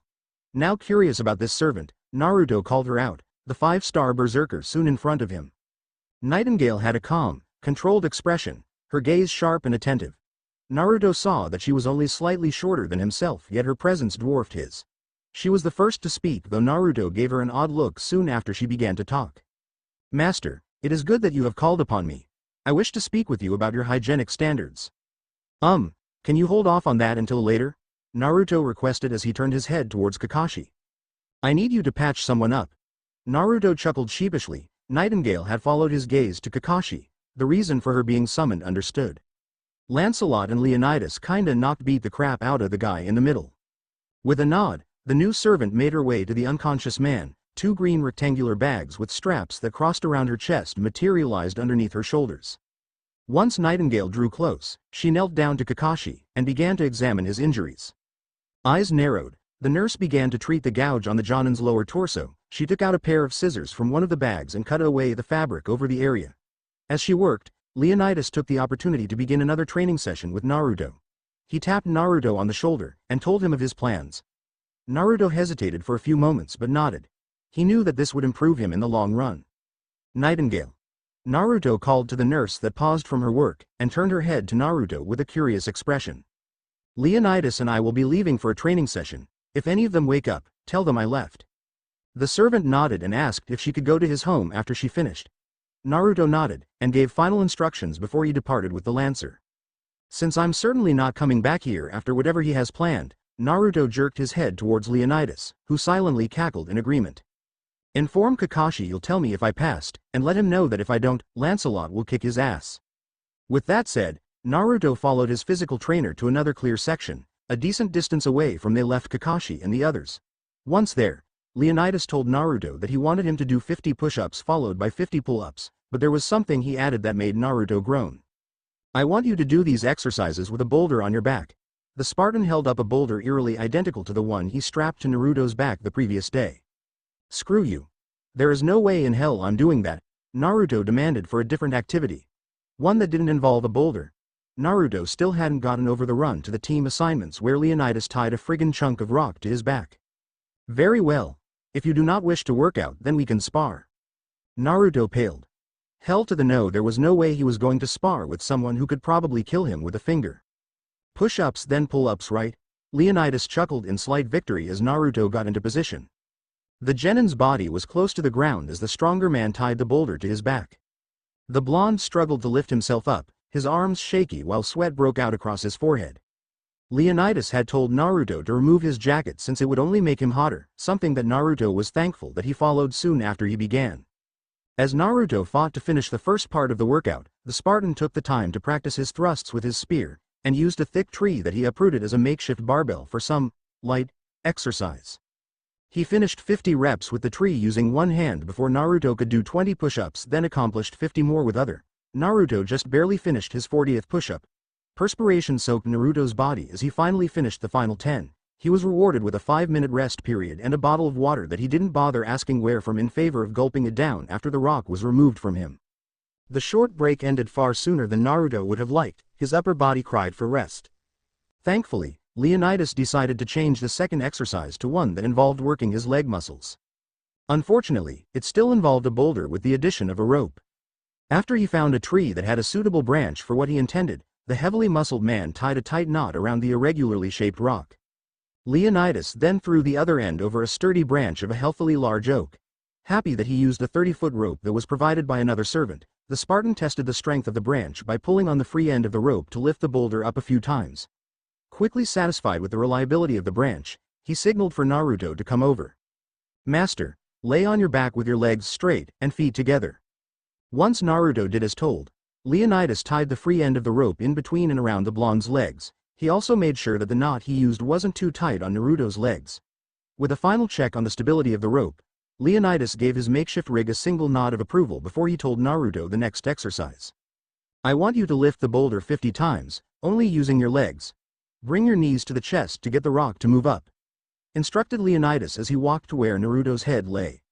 With one hand around his spear, the Spartan impaled his spear into the ground near Naruto's head, and requested that he grab onto the firmly planted weapon for a handhold. Naruto nodded with a grimace as he did what was asked and began to slowly start the workout, his leg muscles soon cursing him. Why did I agree to this shit? Naruto thought in between each movement, his lower body sore within the first set of 10. Once more, Naruto was drenched in sweat, his face red, and his veins popped from the activity. As Naruto struggled, Leonidas watched with his beefy arms crossed over his massive pecs. Honestly, I assumed that he wouldn't have made it a quarter way through the push-ups. The Spartan was pleased that he was proven wrong. He intended to drive Naruto to exhaustion so he could figure out his levels of strength and stamina under intense stress. This test indicated that the greenhorn was made of sterner stuff. Stuff Leonidas could work with. A sudden groan followed by the boulder hitting the ground told the low-level lancer that his master had reached his limit in the middle of the 14th representative. Naruto panted heavily with closed eyes, his hands had left the spear, they now laid spread on the ground. Sweat poured off his spent body in fat drops, and his shirt now stuck to his skin. Leonidas shook his head in amusement while he retrieved his weapon, and removed the rope from Naruto's legs. There was a lack of response from Naruto at the touch, combined with his lowering pulse and slowed breathing showed that Naruto had fallen asleep. With another shake of his head, the male heroic spirit went to move Naruto into a shady area, but a golden haze came out of the deck and the servant materialized next to where Naruto stood. "If it is not too much trouble," began the new servant, her voice kind and mature. "I would like to watch over Naruto as he rests." Leonidas nodded an affirmative at the request. He didn't have any real reason to stay, and seeing as how Naruto was in good hands, the warrior king returned to the deck. Once alone, the female servant gently lifted Naruto off the grass, as if afraid to awaken her deeply sleeping master. She took him underneath a tree that gave plenty of shade from the sun, and got down on her knees after she laid Naruto back on the ground with his head resting on her thigh. Naruto unconsciously sighed at how soft the surface of what his laid on was, and got into a comfortable position on his side with his face towards her body. Her hand began to softly stroke his hair, the noticeable wetness of his blonde locks showed that Naruto really did push himself. "Such a hard worker," lightly praised the servant with a happy smile, her voice lowered to minimize the risk of awakening the mid-teen that laid on her lap. Her eyes shined with warmth as she gazed at Naruto. "Just rest on my Minamoto lap pillow, Naruto, you can trust mother to watch over you." Inside Naruto's mind, the servant Sankata Kintoki had facepalmed immediately after those words left her mouth. "Damn it, Chief Raiko. You haven't even talked with the new boss yet, and you've already claimed him." Kintoki shook his head rapidly.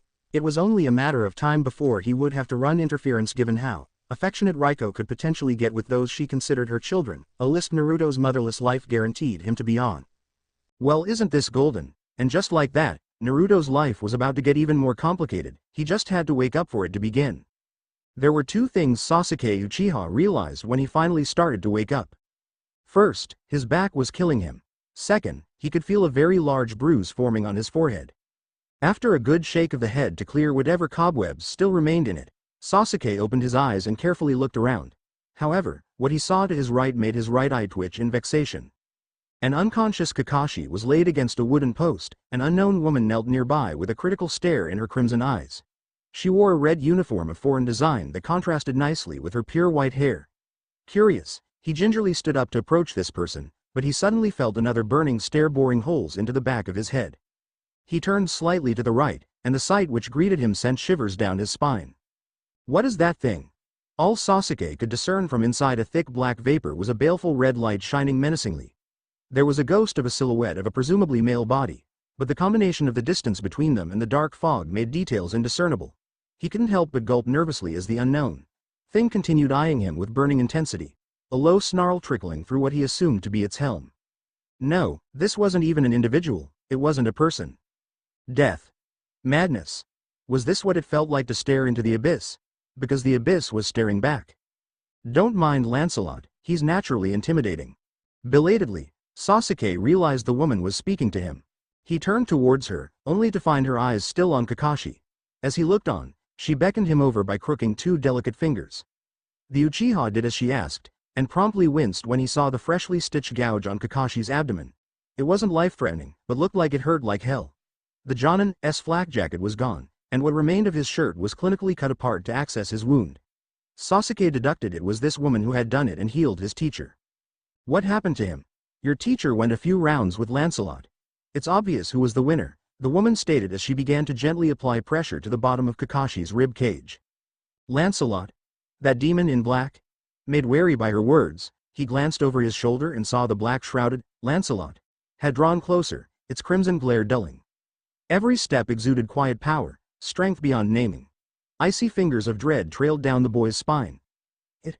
For Sasuke's mind absolutely refused to see that thing as a man, was still looking at him. Nay, the Black Knight seemed to look through him, as though he weren't even there, a mere ant to be crushed beneath his boot. And Naruto commanded such a creature. Just what kind of monster was he? How had he climbed so far so fast? Perhaps sensing that thought, Lancelot chuckled. The sound was like an avalanche grinding its way down the mountainside. There was no mistaking the derision for what it was. Despite his fear, Sasuke bristled. What was that? Thankfully, a sudden intake of breath drew the Uchiha's attention to his sensei, just in time to witness the man groan in discomfort while the woman hummed lightly. Mr. Hitaki, it seems your ribs have been cracked from engaging in fisticuffs with Lancelot. Irk. Kakashi opened his sole visible eye to see the stern yet beautiful face of Nightingale gazing down at him. A heartbeat later, he felt bandages across his nose, and realized his mask had been replaced by a clean one. The copycat felt slight discomfort radiating from the cut on his torso, notifying him his wound had been stitched up. Grimacing beneath the mask, he looked around for Naruto. Much to his displeasure, the blonde wasn't present, but the damnable Black Knight was, and he drew closer.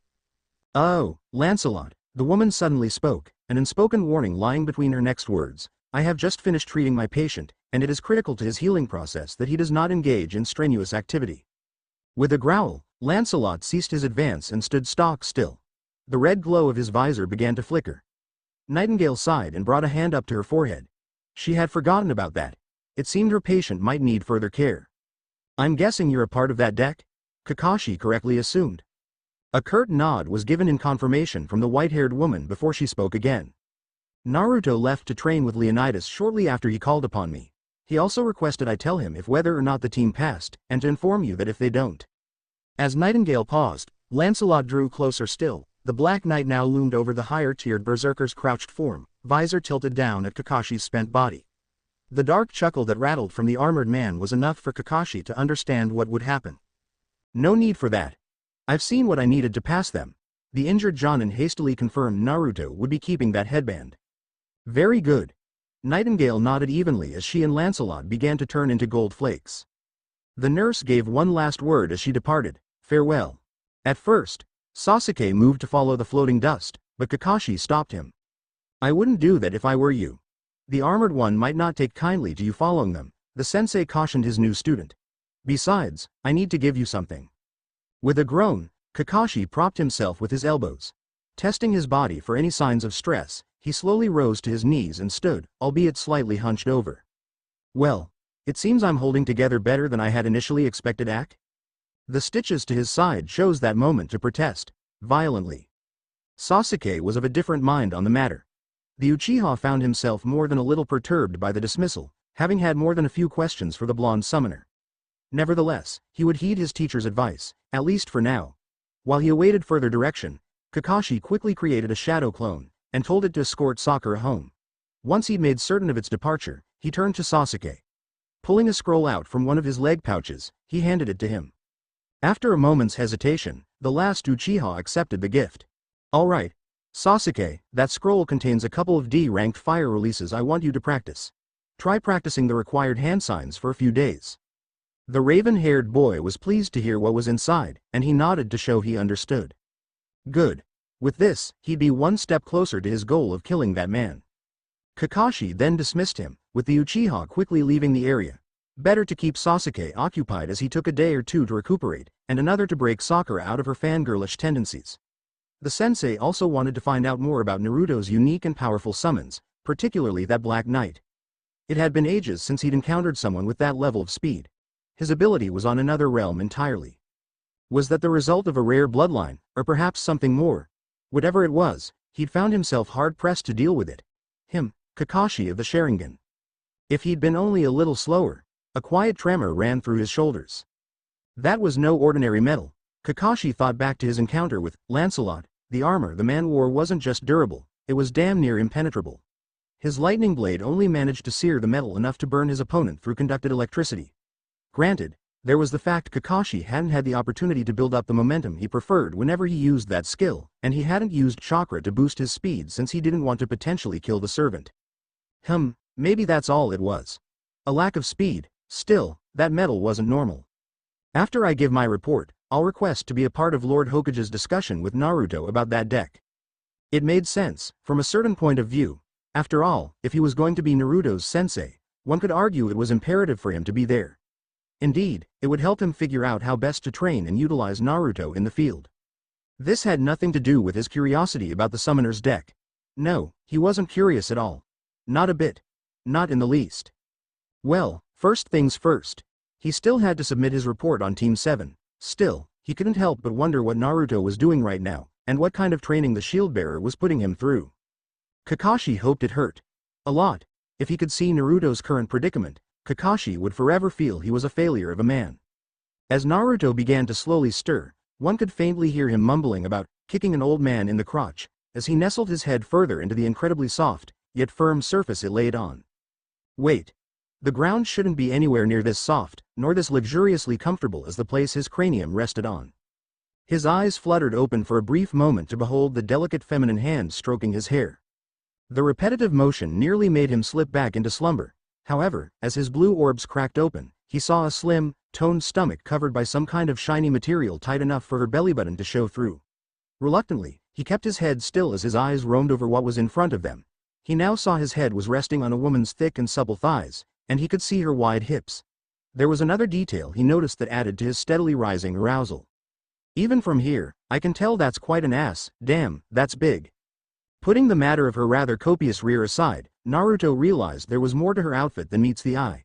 He beheld two distinctly purple, crisscrossed ropes holding up pieces of polished ebony armor with gold trim that acted like a belt, as well as gold fittings near the ends of the ropes that weren't tied together themselves. And still, her outfit kept going. Furthermore, he could see the hand gently stroking his hair was covered up to the elbow in samurai-styled armor primarily black with gold trim, with a few purple threads to tie it together. Her motions with her bare fingers didn't stop even as he checked her out, and he couldn't help but notice the softness of her skin. Looking upwards with his peripherals, he beheld twin peaks, absolutely massive twin peaks whose sheer shape was only enhanced by the shiny material Naruto now recognized as an incredibly skin-tight bodysuit, since it stuck to the shape of her immense bosom to the point where she showed cleavage from all angles. Above her breasts hung a bow made from purple ropes. If this is why Zeltrech said I'll thank him, he'd be right. Naruto was by no means more of a pervert compared to most, but he was still a healthy teenage male with active hormones. How could he not appreciate this masterpiece of a body, especially when one considered how blatantly it was displayed?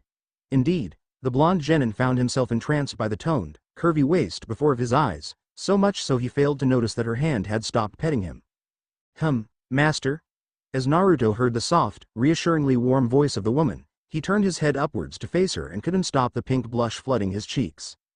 She's a 40 out of 10. I can't believe a woman this sexy exists. Her slightly almond-shaped purple eyes regarded him with affection and warmth not inferior to Kohime. Her face was mature, and skin tone a wonderful pale which amplified the hue of her eyes. The woman's eyebrows were cut short, while her deep purple hair, which was probably longer than her body, fell in a silky curtain behind her back. Her face had two bangs which fell down to her eyes, the hair at her sides neatly styled in a way which let her ears be completely visible from the side. Her face was the very definition of flawless, its features delicate, yet confident at the same time. Naruto could see her lips were full and set in a gentle smile. A soft giggle came from her when she saw Naruto's flustered expression, her free hand softly pushing him off his side so he laid on his back. Foo, what an adorable face. Her smile grew a bit bigger as she continued to stroke his head in its new position. So, how long have I been out? Naruto asked in an attempt to change the subject and prevent the possibility of further embarrassment. He wasn't used to receiving this type of affection, let alone from a woman like the one whose thigh he currently rested on. Her hand still ran through his hair as she answered, not too long, about half an hour at most. She must have sensed his confusion, for she continued, Leonidas moved you out of the sun, but I felt you would prefer a softer place for your head. The last part of her sentence was uttered with a growing smile as her free hand patted her thighs suggestively. Her warm eyes gained a bit of mirth as she continued to speak, her next sentence making Naruto's face redden further. I'm glad to see you're enjoying my Minamoto lap pillow, master. Feel free to fall back to sleep if you wish. His blush instantly deepened from hearing her words, but the word, Minamoto, stuck fast in his mind. Nervously, he asked, Minamoto, as in, Minamoto no Raiko. The five-starred berserker nodded with a slight hesitance, her hand having ceased its repetitive motion and moved away from her master's head. Yes, is there a problem? Raiko asked full of worry. Had she done something wrong? Had her actions offended him? Or was it just her? No, it's just I wouldn't expect someone with your combat reputation to be like this. Naruto answered, unknowingly soothing her worries.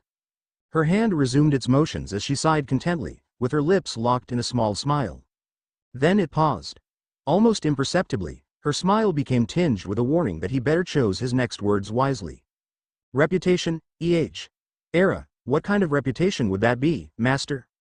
His tongue failed him at this most critical moment. His feet had metaphorically stepped over the landmine, and the only way out was, no, there's no way out, wasn't there? His thoughts froze to a halt as her gaze skewered his body from above, as if able to sever his very bones if he dared to move. Raiko's hand suddenly resumed its earlier motions as her eyes softened, accompanied with a teasing smile. Relax, master. I understood what you meant, but please, do not only think of me as a warrior. I wish to draw close to you as a person, as well. The sincerity and kindness of her words led him to wonder what made her a berserker in the first place. That servant class was famed for its simple-minded brutes who were difficult to control and communicate with, much less showing the affectionate motions she did earlier. Raiko lacked Lancelot's aura of unrelenting rage, and for all intents and purposes, she looked like a person who'd try to make friends instead of fighting. The answer, he had to achieve it later, as the same question also applied to Nightingale. For now, he would enjoy the beautiful woman's company. Thus, he smiled contently and he leaned back into the lap pillow. This is softer than my pillows back at that apartment, he murmured with closed eyes. He really might fall back to sleep, so comfortable was the woman's thighs. Raiko was greatly pleased to see how her body was able to relax her dear master so much. For her, Minamoto no Raiko, his happiness was her top priority. The pale-skinned beauty could feel his neck losing its tension as his pulse continued to slow, eventually plateauing into a deep, comfortable sleep. Much to her displeasure, circumstances prevented her master from enjoying his current rest. Nearby, an unknown individual wearing a bear mask appeared in a puff of smoke, their body completely covered in a full body coat, making discerning their weapons and gender difficult. It seems my master's commander wishes to resume their prior conversation, a slightly off-put Raiko observed. The incredibly well-endowed woman was dissatisfied with the meager amount of time she had with her master. However, she was well aware of how important it was to honor the request of one's leader, from the time before she led the 4 heavenly kings. Master, Raiko softly called out to her slumbering contractor, shaking her thighs to wake him up. Naruto opened his eyes, narrowing them when he saw the Anbu. He stretched his arms upwards, where it made a pleasant cracking sound, before he stood up. He twisted his body this way and that to remove the stiffness in his joints, before turning towards Raiko. Sorry to cut this short, Naruto apologized to his servant. It is fine, my master, Raiko replied, gracefully standing up, revealing her full height to be a few inches taller than himself. Her hair was indeed at least as long, if not longer than her body, and its deep violet color reflected the sunlight beautifully, revealing its silken qualities. To be honest, Naruto was glad she was alright with this disturbance. Despite her gentle appearance, her class was, indeed, Berserker. He loathed to think of what would happen if anyone pissed her off, since the scariest people when they're angered were the quietest ones when they weren't. However, he couldn't deny he enjoyed her company, both spiritually and physically. Plus, as he eyed the long katana hanging at her wide-berthing hips, he wondered whether she'd give him some pointers on swordsmanship. I'll be sure to summon you when I have some time to kill. Perhaps you can show me a thing or two about swordplay? Naruto told Raiko, the question at the end making her smile as she nodded. Her body transformed into countless golden particles that flew back into the deck stored inside Naruto's discarded jacket, laying a few feet away from where he last remembered he fainted after his exercise. After he retrieved the clothing article, Naruto went to the waiting Anbu. Sorry to make you wait. It's fine. I don't have much to do today, the Black Ops operative replied, laying a hand on his shoulder. With a swirl of leaves, he body flickered both of them to the Hokage's office. A bit jumbled from the sudden transfer, Naruto shook the feeling out of his head. The leader of the Hidden Leaf had his pipe in his mouth when they arrived, and Naruto was a tad surprised to see Kakashi there as well. There were 2 chairs in front of the paperwork-covered desk of the cage, the Jonin occupying the one on the left. Naruto noted his village leader seemed very amused as he sat in his big cushioned chair. Behind the Hokage were 2 average-sized windows, letting ample sunlight stream in from the blue sky. The glass fixtures also provided an excellent view of the village. With a nod, the Hokage dismissed the Anbu operative. The Black Ops shinobi bowed his head before leaving through the door. Ah, Naruto, it is good to see you. The Hokage's voice was very winded, as if he had been laughing for a prolonged period recently. Naruto also saw the old man had his crystal ball out. Combining that evidence with Kakashi's patched-up presence here, the summoner easily deducted what was responsible for the Hokage's mood. "Well, looks you enjoyed the show," Naruto stated with a teasing glint towards his sensei. The masked man gave Naruto a rather salty look. "I wasn't exactly prepared for a prospective genin to lob a cloud of rage and metal at me," the person who was on the receiving end of said rage cloud retorted, as he gave the genin responsible a stinky eye. Naruto chuckled lightly as he sat down, lips smirking mirthfully. He set his now mischievous eyes on Kakashi, unable to resist the temptation. "Lancelot seemed to like you," Naruto stated with a false smile. "Maybe next time." "Whatever you're about to suggest, my answer is no," Kakashi bluntly interrupted his new genin's sentence, irritated. One beating from a knight with rage issues was enough for him. Much to the Hokage's amusement, Naruto feigned a convincing look of hurt at his sensei's dismissal. Before Naruto could vocally respond, the Hokages spoke. Now, let's not forget we have an important discussion to do." The older shinobi called attention to himself, and he cleared his throat. Soon after, the man hailed as the God of Shinobi addressed the topic of their discussion. "Naruto, I would like for you to explain everything you can regarding that deck of yours." The Kage's eyes went to Kakashi afterwards. Since Hitaki will be your leader on the field, he will also be hearing this information. Both shinobi nodded in understanding. Seeing that, Hiruzen said something which made Naruto breathe an internal sigh of relief. "I am aware of how those servants wanted certain information kept secret, which is understandable, given the contract as to you and not the village." The Hokage further spoke, his words surprising Naruto. Despite having zero loyalty for Konoha, he still was one of their shinobi. Shouldn't that automatically give the Hokage the right to know everything about the deck? Sensing that confusion, the older man elaborated. "It is actually normal for those with summoning contracts to keep the secrets of the summons themselves hidden." Hiruzen calmly began, before he made a brief illustration of how the relationship worked between the summoner, their summons, and the village. Think of the summoner as a diplomat between his village and the summons. The person, while loyal to their village, must also respect the rules set by the contracted partners, and their distinction from the village. Naruto nodded with relief, exhaling internally, glad there was actually a lot more wiggle room than he previously thought. If he was careful about which cards he used, hiding the true strength of his deck would be much easier. "Thanks, old man, but you really shouldn't have told me that," the Jinchuriki inwardly mused. Outwardly, he simply nodded, feigning understanding. Pleased that the newly instated genin grasped the lesson quickly, the third brought the conversation back to the deck. Naruto heard Iskander advise him on what to share with his fellow shinobi. When none of the other servants commented, their contractor went with the King of Conqueror's instruction. "Well, I was told it's best if I just tell you the classes," Naruto informed the men with him. Kakashi nodded while the third hummed in contemplation. "A fair place to start." Hiruzen signaled for Naruto to begin. The two men paid close attention to the younger male. This deck was a mystery to them, one they definitely wanted solved. The Hokage also had questions regarding this Zeltrech character responsible for Naruto coming into possession of the reason they were having this talk. The genin cleared his throat before he started to talk. Most of the servants can be divided into 7 classes: Saber, Lancer, Archer, Caster, Rider, Berserker, and Assassin. He would not hesitate to deny it if either Naruto or the Hokage brought this up, but Kakashi stiffened when he heard the name of class Lancelot belonged in. The Jonin wasn't looking forward to working with servants of that title. The others are in special classes known as Ruler, Saver, Avenger, Foreigner, Alter Ego, Beast, and a single servant called Moon Cancer. Moon Cancer? Hiruzen questioned with a raised brow. Naruto's response was short. That particular servant's accomplishments and abilities were unique to the point an entirely different class was needed. Naruto hid the fact said servant technically qualified for the ruler class, but simply didn't want to follow the rules, so she made her own class, to put it simply. The answer furrowed the aged man's brows. He wasn't sure how to feel about that statement. There was also the matter of the class name which prompted concern. What power did an individual have to wield to be called a Moon Cancer? Tee-hee, it seems I've rattled the old man's bones, wouldn't you agree, senpai? The person Hiruzen thought about chuckled. Though her voice was playful, Naruto could feel her smirk. Her action of referring to him as senpai was a taunt to him as an individual. He was nothing to her. In her mind, all Naruto was as the one person she couldn't kill, or she'd go down with him. Even then, Naruto wouldn't put it past her to kill him simply because she felt like it.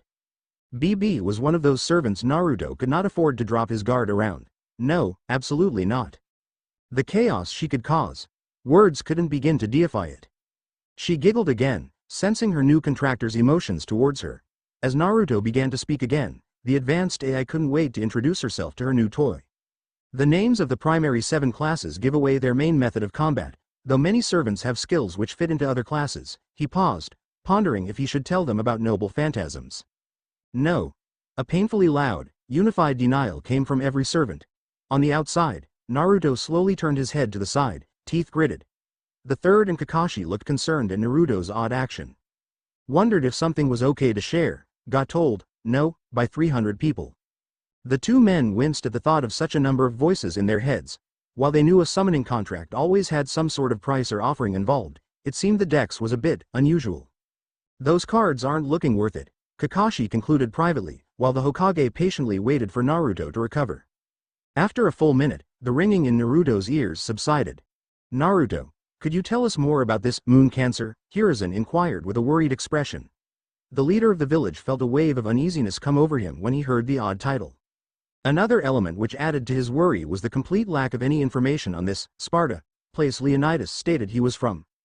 Konoha, as did the other 5 major hidden villages, possessed a complete list of their summons residents. Simply put, Sparta didn't even exist in the continent.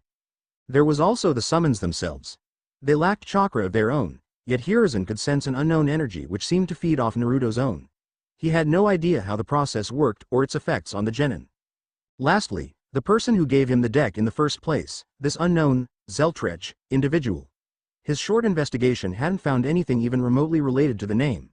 It was as if this stranger didn't even exist. Of course, this person may be in the records of other villages, but Hiruzen knew asking them wasn't an option. Sorry, but I can't say anything about that. Naruto shook his head apologetically before he answered with his eyes locked to his leaders. The moon cancer is one of my strongest cards. Definitely in the top 10, Naruto further stated, a sample set of BB's skills listed in his mind. She could absorb an enemy's power via turning them into data then feeding on it, an ability Naruto was ashamed to admit he desired. As the thought went through his head, BB's voice came to him. Her words reminded Naruto of a bitter truth all humans knew, but almost none could admit. Don't feel bad, my pathetic lil master. It's in your nature to envy what your superior has and what you do not. Her words were insulting, yet also undeniably accurate. The worst part was Naruto could not refute her. For 8,000 years, BB had watched humanity from the moon cell, analyzing the species down to their innermost thoughts, even their entire souls. No one, dead or alive, knew human psychology or biology better than her.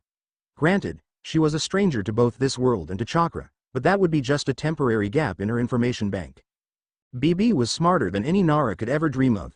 Chakra and its longest-standing mysteries wouldn't remain hidden if she was bothered to investigate, if she hadn't started already. Her information gathering and analyzing skills were second to none. Don't forget that I can travel and see through time too, Senpai. Once more, the playful yet deadly voice of BB was conveyed privately to him. Those were abilities she had procured after ingesting the data of Tiamat, the primordial Mesopotamian earth goddess. They enhanced her examination skills, allowing her to see the beginning of chakra, even identifying its source. I haven't done much traveling, but I've been doing a stellar amount of scanning the timeline of this rock. It's unsurprising how conceited, needlessly quarrelsome, and misguided humanity was, is, and will be, even when they can achieve feats comparable to the mages from the Age of Gods. Naruto could feel the shake of her head in mock disappointment in the nonchalant delivery of her words. However, she felt as if even that was dissatisfying. Perhaps even the moon cancer expected the humans of this world to be different in some kind of mental facet. However, she was stuck with same humanity, only in its superpowered ninja edition. Too busy fighting wars to really explore what chakra could do. I'm really wondering if this isn't just a different timeline from the one I'm native to. Naruto remained silent. What could he honestly say to her? She possessed all the tools, all the proof she needed to not only prove her opinions, but to tear any opposing views down. What could he, someone with an existence of a mere tens of years, say to someone older than humanity itself? Why should you say anything at all? BB questioned, her tone showing her curiosity. They don't even consider you as one of their own. Why defend them? Yuto. Hey, snap out of it, huh? Snap out of what? A pair of blue eyes rapidly blinked as Kakashi snapped his fingers in front of Naruto's face. Unknowingly to the blonde teen, his body had been disturbingly still for the past few minutes, with eyes glazed over unfocused. Now back to the real world, Naruto turned to his Jonin instructor with a vexed expression, his brows furrowed with annoyance. Will you stop that? Despite 3/4 of his face being covered, it was obvious to see Kakashi became slightly incensed when his visible eye hardened at the heated dismissal. Excuse me. I'm not the one who became a statue for 5 minutes, the older shinobi ground out. His words made Naruto turn away with a sigh. He let Bibi's words and questions distract him, and lashed out at someone who was rightly concerned. I'm sorry, Naruto began to explain, when the aged Hokage's wizened voice finished for him. You were contacted by Moon Cancer. Naruto nodded an affirmative. No more needed to be said on the subject. The deck, Naruto paused, unsure of how to form his next sentence. It shoved so much information into my head. I know everything about the servants, but it's so vast my brain overheats just trying to sift through it. Naruto felt his head throb at the simple thought of it. He placed both hands on his temples as his eyes screwed shut with pain, teeth bit hard into his lower lip. Naruto. You're dismissed. Both teacher and student gave their leader surprised stares. The older man explained softly to avoid possibly making Naruto's migraine worse. It is clear to me this type of meeting is too early, as Naruto has only been in possession of this deck for under 60 hours, and has been preoccupied with the team selection followed by the final test. Hiruzen looked directly at Naruto as he spoke, the genin slowly nodding. He felt the pain lessen, and his hands now laid on his lap. In approximately 30 days, this discussion will continue. The Kage looked to the side as he gave a suggestion he doubted the servants would like.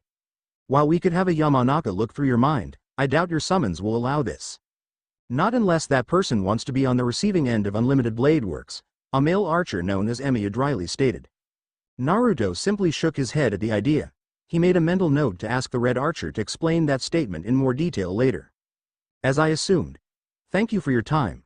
Naruto stood up and bowed his head to his leader, before giving Kakashi a small goodbye. He then left the two in the room alone. Watch over him, Kakashi, this deck makes me anxious. Damn. That was embarrassing. Naruto reprimanded himself as one of his hands rubbed away the rest of the stupid headache. He really needed to just sit down and let all that knowledge process. Yeah, that could have gone better, man. A lancer named Kuchulain agreed. Naruto recognized the voice as the one who called Sasuke a pussy. That day had been eventful, to say the least.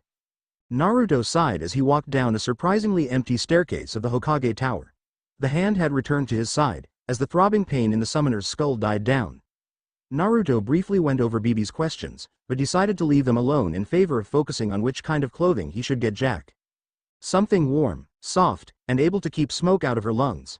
Those were the only prerequisites his new daughter stated. He had a fair idea of what to get her. The only issue he had was his non-existent shopping experience for clothes. Fortunately, he actually did have a sense of fashion, but he had chosen to wear this orange abomination to go with his idiotic mask.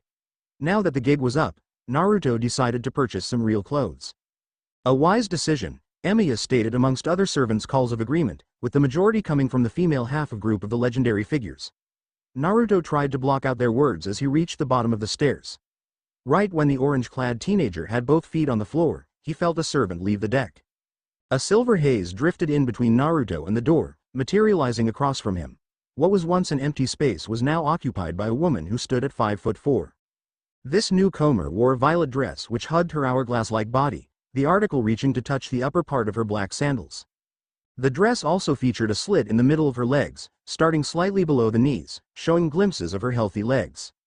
Her top seemed to be a tri-layered cape, the bottom a triangular section of fabric in the same shade as the dress, except with gold trim, and a small gold ornament at the bottom. The mid-layer consisted of a flowing black robe accompanied by gold trim, and a hood covering the top half of the woman's face. The hood had a gold emblem on the forehead bearing a resemblance to a flower in Naruto's opinion. Lastly, the final layer switched back to violet with gold edges, covering her shoulders, and went down halfway to the elbows. In the center of her multi-layered robe was a pendant of some kind, colored gold with a black middle, a red sphere connected to the object by a strong weave of fibers in a different shade of red. From what limited view of her face the hood allowed, Naruto could see pale skin, light blue hair, and an unnerving smile, with lips enhanced by purple lipstick. The summoner felt uneasiness as she undoubtedly stared back at his somewhat surprised expression, studying his reaction to her presence for whatever use she later needed it for. However, her first words completely threw him off. Oh my, you are a rather cute master up close, W.A.? Naruto sputtered. The last thing he expected was for Medea, a 3-starred caster with a history of betrayal, to greet him in such a way. Her smile, that very same unnerving smile which made Naruto feel the need to be on his guard, grew a tad bigger. One of her hands, previously hidden inside of her cloak along with her arms, was lifted up to those smooth, purple lips as she gave an amused giggle.